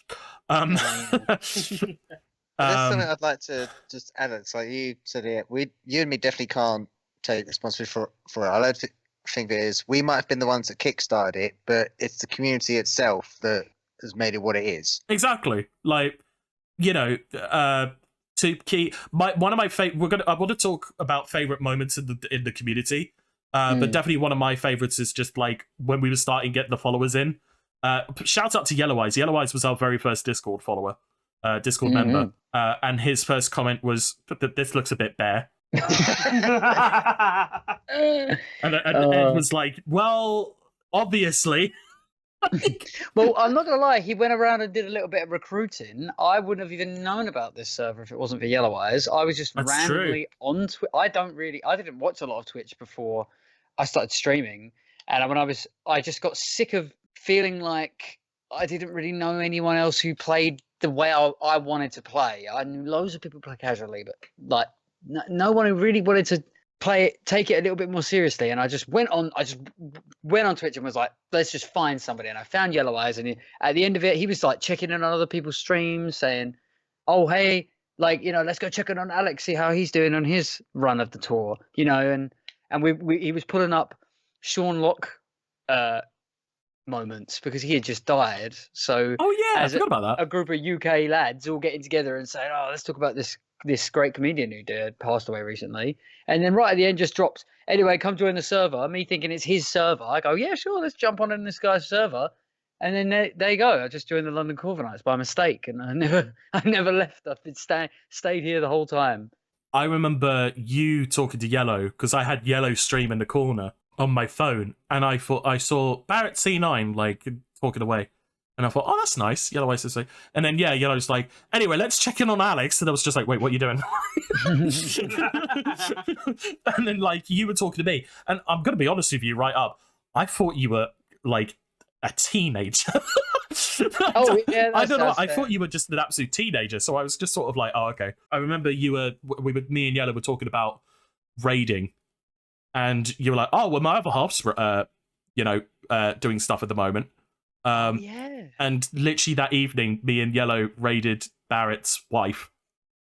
Danny got the raid from you guys because she was playing Snap, I think. Yeah, she was playing something, and just like, we literally were like, "Oh, Danny the Umbreon." She obviously likes Pokemon then, and and that's how that all happened. Which I thought was hilarious. Another good moment I felt as though as well. It was one of the weekly tours. I can't remember what team I was running then, but basically, Danny was in the chat, and someone new was. I was asking. I think I just got raided. But I was asking people like, "Oh, what's your favorite Pokemon? What's your favorite Pokemon?" And Danny just went, "I bet you can't guess what mine is," obviously because her name was Danny the Umbreon.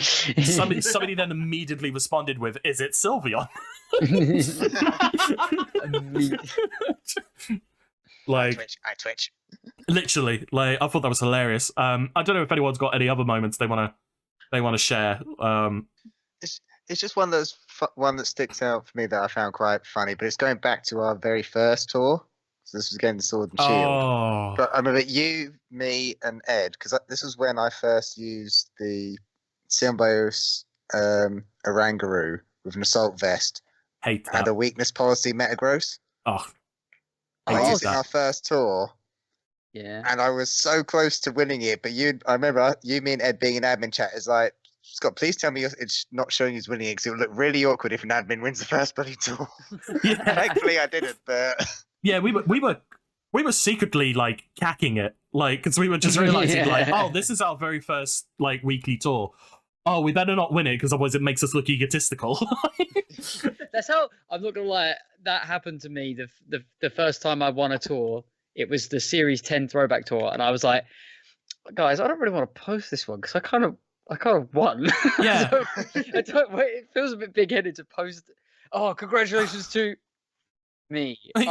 You're giving yourself the medal. Like, yeah. I hosted. You are the Barack Obama meme.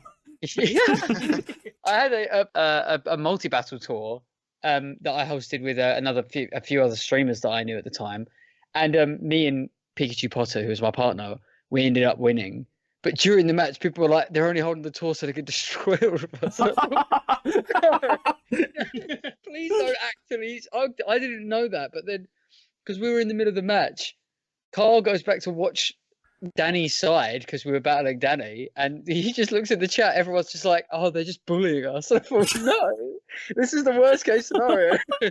I mean, I think I ended up being the first admin to win one of our weekly tours. With the stack, right? Yeah, no, it was Stack Attacker. Yeah. Stack Because I wish I kept that video because honestly, it was crazy. Like, I survived a +4 Hyper Beam from an Adaptability Life Orb Porygon Z. And then I just literally just started body pressing everything. And Stack Attacker was, oh my god, no wonder we called it Golden Brick House or something. Minecraft Brick or something. It was the original Minecraft Brick House until Garganackle came along. But like, I remember winning it, and I said to Ed, because literally the only reason why I stopped was because I was streaming from a laptop at the time, which was nowhere like good enough to stream. So it would overheat like crazy, and considering it was quite a warm evening, it was just boiling up. And I literally said to chat after I was like first, I was like, okay, yeah, I'm gonna have to stop, like, because the laptop's about to blow up. And I said to chat, like, don't worry, I'm not gonna win it now because there's still another hour to go. Like, someone's gonna take the top spot, and nobody did. Ooh. So Ed Machina messaged me the next day, and he's like, "Oh, I need your team and your trader card so I could do the win thing because you won." And I was like, Ed, we can't. I stopped after 2 hours. Like, that doesn't make anything look good. And he was just like, "I'll just do it." It's like, to be fair, you were done dirty by the bad system of Sword and Shield back then. Because I remember when I was doing the throwback tours, you'd have Bartek. Shout out to Bartek. Shout out Bartek. Oh, yeah. Bartek was such a phenomenally good player, and he won like the majority of the throwback tours. He'd just come in, win 5 games in a row, leave. Call it a night. Yep. Didn't need to play anymore. Just hit like 1600 and went, no one's going to beat that. Just left. No. Bartek is a beast. Like, yeah. Bartek is amazing. Player, Phenomenal player. Like, it's a credit to the community because, like, we have so many good players. And also, like, what also is important is the fact that some of these players that we have in our community went on to play for their actual national team in the Victory World Cup. Like, Bartek for Poland. You got Dread for, Belgium. KD for Holland. Team UK obviously brought it home. Like, it did come home, lads. It did come home. It come home. Right. It come home. And also, Paul, is it Paul Spear? Oh yeah, Paul J. Spear. Yeah. They're also a member of the community. I haven't seen them around, but they're big player in the community at one point. Obviously, shout out to everyone who did play for their nation that I might have forgotten. Actually, sorry, Coldflame as well for actually setting up the Egyptian Victory World team. Which, of course, was never going to be easy. Crazy stuff. Spearheaded that, yeah. It's been crazy these last 3 years. Another moment I actually wanted to briefly talk about was when we did our very first, Battlefly tournament. And Tupaki won it. And Tupaki's reaction was, "Holy crap, I won." He, discovered... I remember that. He discovered, Defiant Torn. Thundy. I swear to God. He was like, "Yeah, man, you just put Defiant Thundy and you don't have to worry about Intimidate anymore." And everyone was like, "Oh, God, yeah, that's a really good idea." Because he had... he was running Gyarados, wasn't he? He had triple Intimidate. And people said, what do you do about Thundy? And he was like, "You just don't go into Thundy." Yeah. You just don't literally. Thundy. That was his advice. Yeah. He intimidates. Oh, it was hilarious, honestly. Captain Oro, thank you so much for stopping by. Thank you for your message as well. I do love the fact that your name appeared in the background of your message. So when I get old and if I get dementia, at least I know what your name was. It's always good to be, be safe for the future. Yeah, you never know. Yeah, you never know. Another moment I just wanted to talk about was less hilarious, but more sort of. I want to say this is quite funny, just from looking back at it. Obviously, at the time, it was annoying as hell, but looking back at it, Dread handled it like a champ. Does anyone remember the Masters League? No. Okay, right. I don't. Yeah. So this was the all Masters League thing that was set up by a guy who spent most of his time actually not doing any of it. I know. I do remember this now you say that. Yeah. Yeah. So basically, this guy turns up and immediately he's like, "Can I speak to an admin?" And okay. I was at work, so I didn't have access to my phone at this point.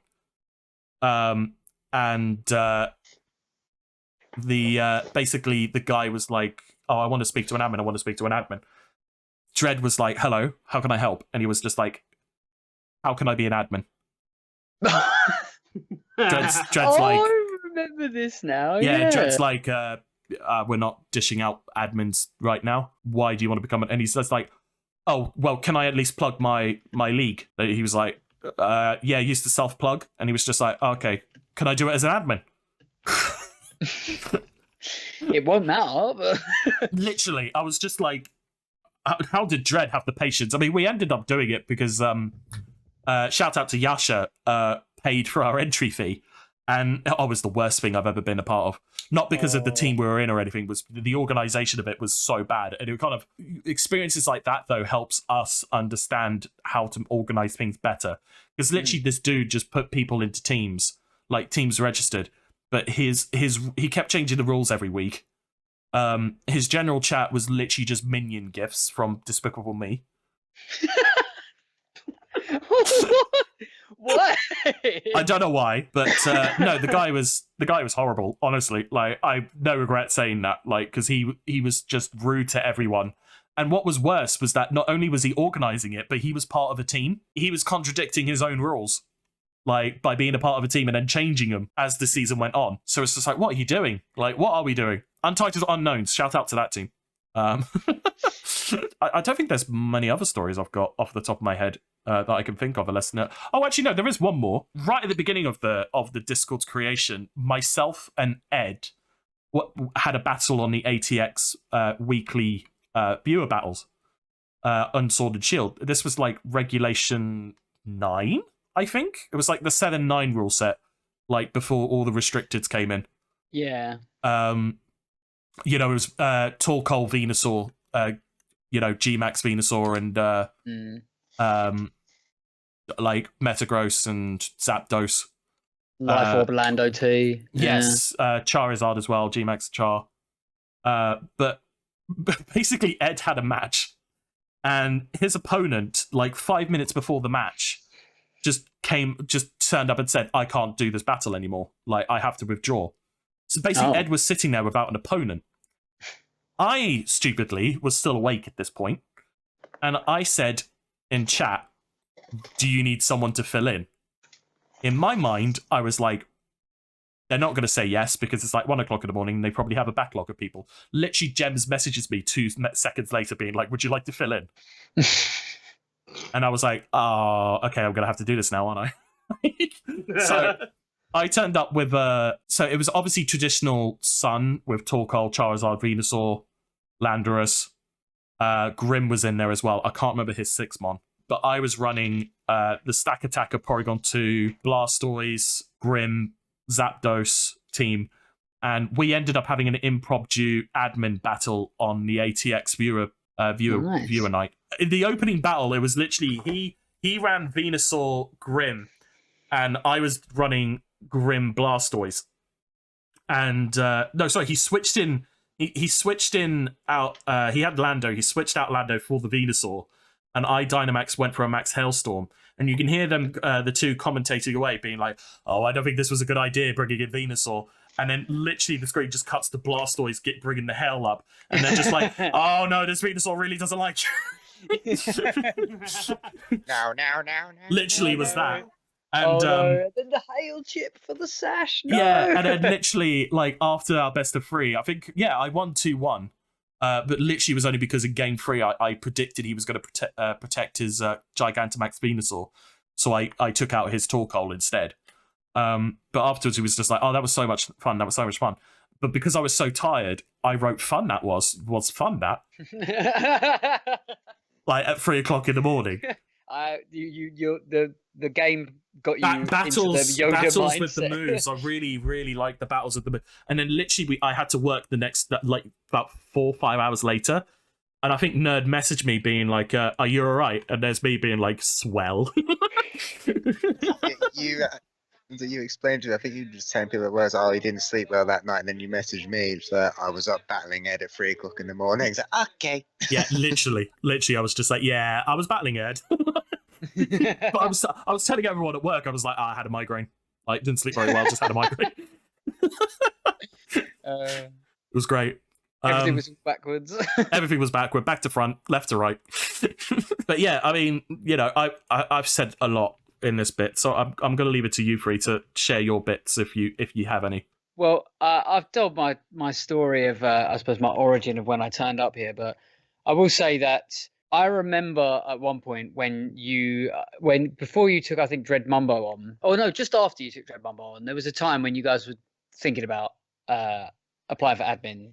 Well, you were talking about applying for admins, and somebody had mentioned what happened with that, and then it kind of Dread Mumbo eventually got put on pause, and I hadn't heard about it, and I thought to myself, wouldn't that be great? Like, to be really a part of that kind of a community like this. And I won't lie, I really wasn't involved in much of the VGC community before this, so it really did feel like such a big deal for me. Seeing, that when you guys were opening for the applications, I kind of just stood there in the living room with Danny and said, like, I'm gonna do this. They're probably not gonna pick me because there's probably a bunch of other people who probably do it much better. And then when I got the message from you to be like, oh yeah, like, we want you to come on board, like, straight away. I'm totally happy to come on board. It genuinely was ecstatic. I was really happy. It was like the first time I ever really felt like I'd gone into something and someone had replied, had been like, oh yeah, definitely. And I thought, that's great. And I felt very accepted immediately into the team.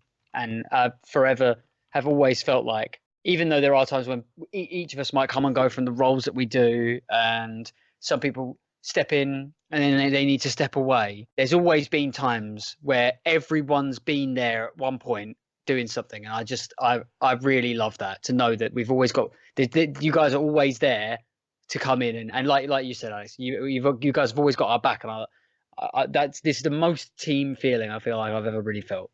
What's really funny, when you mentioned that, was you were easily the first we decided on. Aww. Like, me and Dread were very much, as soon as we looked at all the applications, immediately me and Dread was like, well, Barrett has to be an admin.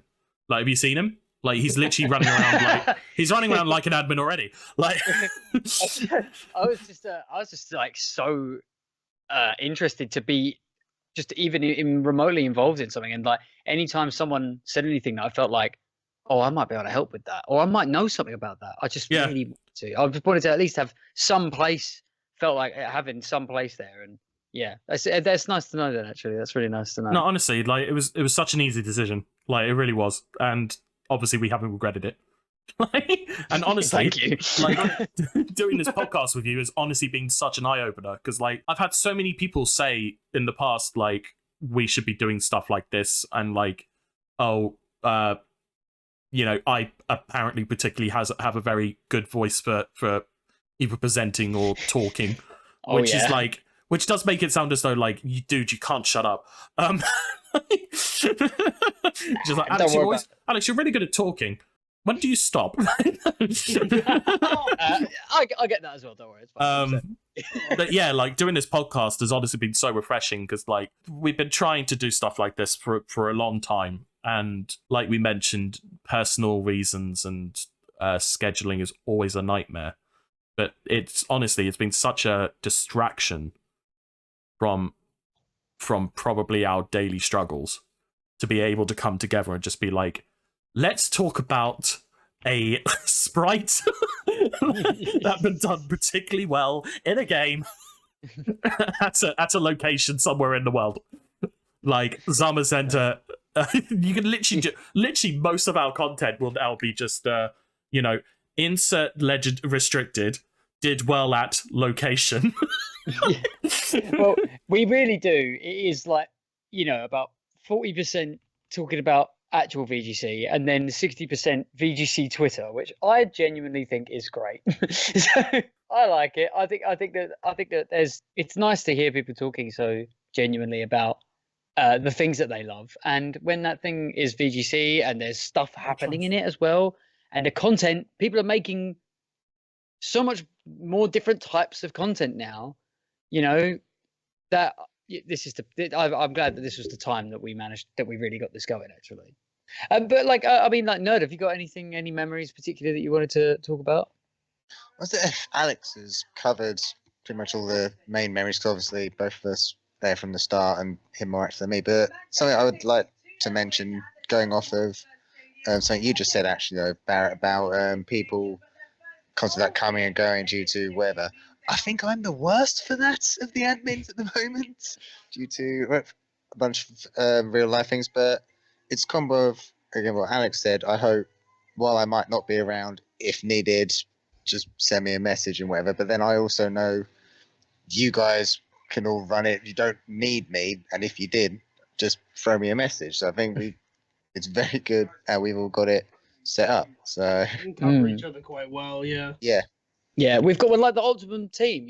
We cover for each other's bits that we might be not there around for. I don't want to say lacking, because I really don't believe that any of us are lacking. I think that actually all you guys are phenomenal at everything you do, and like you might feel like we've got to come and go, but I mean I've definitely gone there. I felt like I have I've been talking anywhere near enough in the chat, and then I messaged Alex, and Alex just says, "Don't worry about it, mate. Like, you're all good. That the server's not going anywhere, and everyone's pretty much there waiting for us, and I really love that." Yeah. Because like I said, I was thinking at one point, this is going back a while, I was thinking, oh god, I really haven't been involved for months or whatever. So I'd have like Alex, like, right, what's the rundowns? Like, is there anything I need to get involved? Like, no, mate, I'll message you if it's needed. But we're all good, man. Don't worry about it. I know you've got other stuff on. If you're able to come back, cool. If not, don't worry. Come back when you can. So. How about you, Jim? Have you got any memories in particular that you wanted to bring up? Yeah, I was trying to find a segue into this, because obviously I'm the most recent admin, and I remember Alex putting out the ad for it, and I thought, well, I've been here such a short time, I barely speak. I mean, I helped out with team building, I joined in a few of the tours, and I spoke, and I thought, yeah, you know what, screw it, I'll throw in my application, because I loved the community as is, because it's such a nice, respectful community, as we talked about, that I thought, honestly, I'd love to be a part in helping running this. And I threw it in, and a couple of days later, and Alex just comes back and said, yeah, sure, why not? Nice.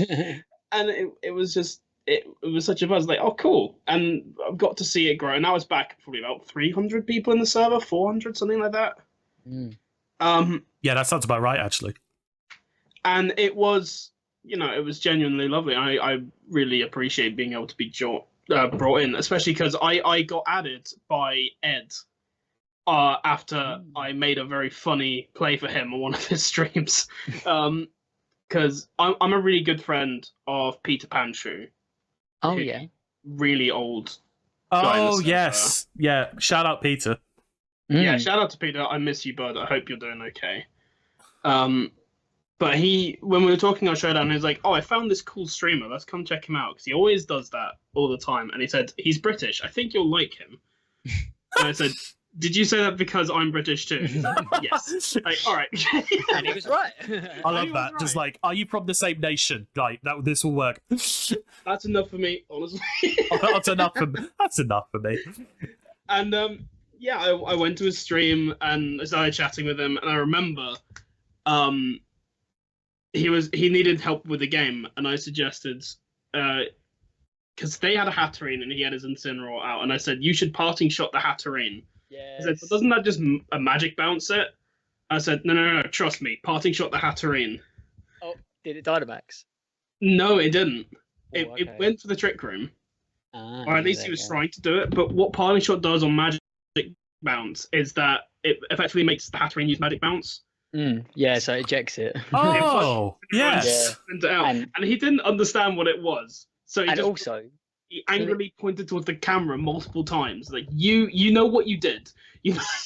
And then he turned back and saw the Hatterene switching out, and his jaw hit the floor. That's so funny. Yep.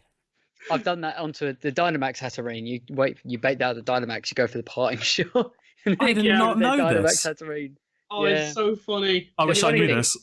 There's a play recently where somebody decided to put Clear Amulet on a Hatterene, because they thought, well, if you put Clear Amulet on Hatterene, then it will prevent the stat drop from parting shot, and means that no one will basically it will become parting shot proof. Yes. Right? So you won't be able to do that. That is not true. If you parting shot Hatterene with a Clear Amulet, it will parting shot out. Oh, it will get rid of that Hatterene. But it was good enough to trick a bunch of people into not trying. And it did make day 2. That's quite funny. Yep. It's an interesting little mechanic, because the way that it stacks in Pokemon is that the move effects happen first. So things like Safeguard and Mist will happen first. Then ability, then item. before actually resolving the attack. So it will check, the first thing the game checks to see is, can it actually hit the Pokemon? And it checks the ability, and then it checks the item. Yeah. So the move will go off. It will then Magic Belt will activate, and it will eject it. But people were thinking, well, it won't take the stat drop. That's not how it works anyway. It's not like a jetpack where the stat drop is what makes it switch out. It's the fact that it's using the move on it. Yeah. So it was funny that it doesn't actually work, but it did put off. It was a mechanic unknown enough to, I mean, for everybody, like when I was explaining it right now, everyone was about to buy totally. Oh yeah, that definitely makes sense, right? Like, until you go, no, it doesn't actually work. It's such a funny tag. Yeah. I missed Nerds bit, but I've read here Yellow Eyes is like, you're only there for the subs. So I don't know if Nerds is about money. I just went off of what Barrett said about the fact that, especially in my case, people can take different, like theoretically time off or can step away if they've got real life or whatever, and everyone's really good at covering forever. Or if they need to come back, or if the fields come out, you can reach out. If they need support, just send a message and pretty much try and jump things. Because you make a good point, actually, because of course we've had members we've had since Sword and Shield, but they didn't like Scarlet and Violet, so they haven't really been as active. But like when they've popped in, it's literally just like everyone's reunited with an old friend. We're all like, oh my god, how are things? Like, how is it going? Like, what's up? What's new? Like, it's great. I love it. One thing I did want to bring up, which I completely forgot to mention, is Charlie. Yes, I'm going to really quickly while you talk about this, I'm going to go for a quick break. I'll be back in. Yeah, no, it'll be a quick.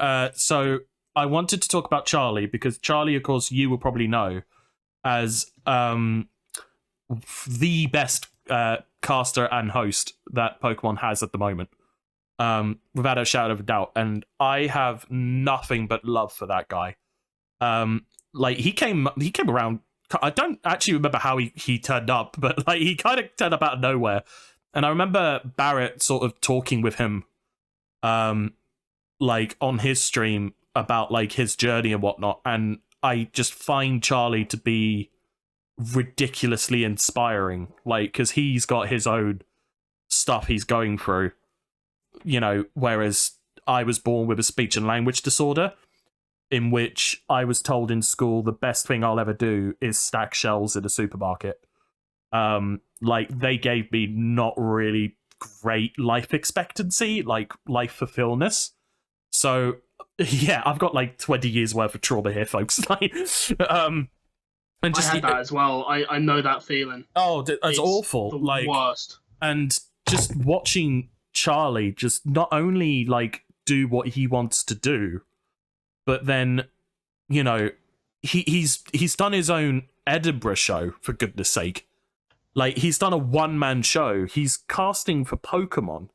Like it's ridiculous, and I'm so inspired by him that I want to like say one day like I was casting Pokemon officially with Charlie. Like I would love to be on the Pokemon official stream, not just like as a randomer, but like either as a host or a caster myself. Like I would love to do that. But I can't remember Pokemon's names to save my life. So what's this? Gothitelle? Gothitelle? That's a Zekrom, Alex. The old Flutter? Is this an old Flutter? I'm just saying, I know what Clodsire is. That's yeah, that doesn't look like Clodsire. That looks like a fake. And it's like, no, that's Quagsire. Quagsire's not real. You can't. No, you can't tell me it's real. Johto, that's not a region. But I recently did one of those those Sporkle quizzes, and they're like, can you name every Pokemon? And I thought, hey, I've been playing Pokemon since I was like 4 years old, so I can do all these. And I did all of them, and I do Johto last, and I don't remember any of them. I'm so bad with Johto. I know Steelix and Scizor. It's like somebody somebody said Ledian, the evolved version of Ladybird. And I was like, what the hell is that? It's like, what on earth is that? But yeah, no, Barrett, I was just saying how incredibly, lucky we are to have known to know Charlie and like obviously you interviewing him, us getting to know him better, and like meeting him at EUIC was incredible. Like he was great. Like we had a best of 3 battle in a catch cup, and I was like, oh, I should be fine. Most of my team are water types, so like we haven't got much weaknesses. He turns up with a Terra Grass Palisand, and I was literally like, the one thing that could destroy me. Yeah. And Charlie's just like, so, just so calm and collected. I was like, damn you. That just sounds like our battle in the Chaos Cup. Oh, here we go. Like, you have to mention it at least once a week. Hey, you set up Tailwind when I played Trick Room. That's your fault. I know, that's my fault. Like, then again, like, anyway, I hate those teams. Those Chaos Cup teams were freaking terrible. Like, fake out Tinkerton. I don't care about that. Like, I never asked for a fake out Tinkerton. Why did you give me it? But yes, I think, we've been incredibly lucky these past 3 years, and obviously onwards and upwards with whatever comes next, whatever it is we do. But I hope everyone, not just from a professional point of view, but from a personal point of view, can look at this and smile, and remember the good times as we continue driving forward with whatever we're doing. I mean, I've already made a promise to myself that if I if I ever make it again on a Pokemon stream, whether it's joining casters or hosts or as a randomer, I might just like wear numerous Corviknight pins, not just one. Like, I'll have one on each arm, one on my pecs. Well, they're shouting out Ray Rizzo's channel now. You know what I mean? They're shouting out Sierra Dawn's channel. I think London Corviknights Discord server can get a little bit of love on stream one day. Oh, One absolutely. day. We must. We gotta have it once. One day. I mean, to be fair, we are very close to seeing someone from the London Corviknights win a regional. Exactly. Like, it's going to happen. It's going to happen. 2025 is my year, guys. 2025 is Wolf keeps joking about the year of the wolves. Like, we're going to see the year of the Corby birds. Like, move over, big blue birds. Move over, big blue birds. Big black bird. And I'm talking about you, Latios, you big blue bird. Not Pelipper. Pelipper, you're old news. It's all about Latios. No, it's not. Pelipper, you're old news. Oh, I love it. Oh dear. But anyway, I think that's it, because I didn't realise this podcast episode's gone nearly 3 hours, and I'm so sorry, Barrett. No, it's fine. This one might just be the direct upload. No, well, no, I've got, what is it? 1 minute 34. Yeah, you've got one little swear to get rid of. It's cool. That'll be quick. I mean, if you want to get rid of my crying segment, you can. Like, I wouldn't blame you. Oh no, highlight. No, that's staying in. That's the fun. That's the thumbnail, isn't it? That's the bloody the crying thumbnail. Markiplier meme. Yeah. We're gonna just replace that with. See, now this I like. We like this. Oh, no. Oh dear. Just quickly, obviously, for people who might have been watching tonight and have no idea who we are, thank you for watching the entire episode without knowing who we are. We Impressive. Believe it or not, we're the London Corviknights. If you are ever interested in joining our Discord, I've just posted a link in the chat if you do want to join us. I would like to thank JD and Nerdshadeness for joining us tonight for this special 3-year anniversary podcast episode. I'm sure, if they would like to join us again in the future, we're more than happy to have them if their tolerance levels are high enough for us. But yeah, obviously, you'll probably hear a lot more from JD and Nerdshadeness in the future on this podcast, as well as once we've hit affiliate, we'll probably start doing interviews as well with other creators, other streamers as well. The sky is the limit, and the only way is up, really, for us. Mm-hmm. So much love to you all, and we'll see you next Monday. Honestly, much love. Take care. Cheers. Goodbye, guys.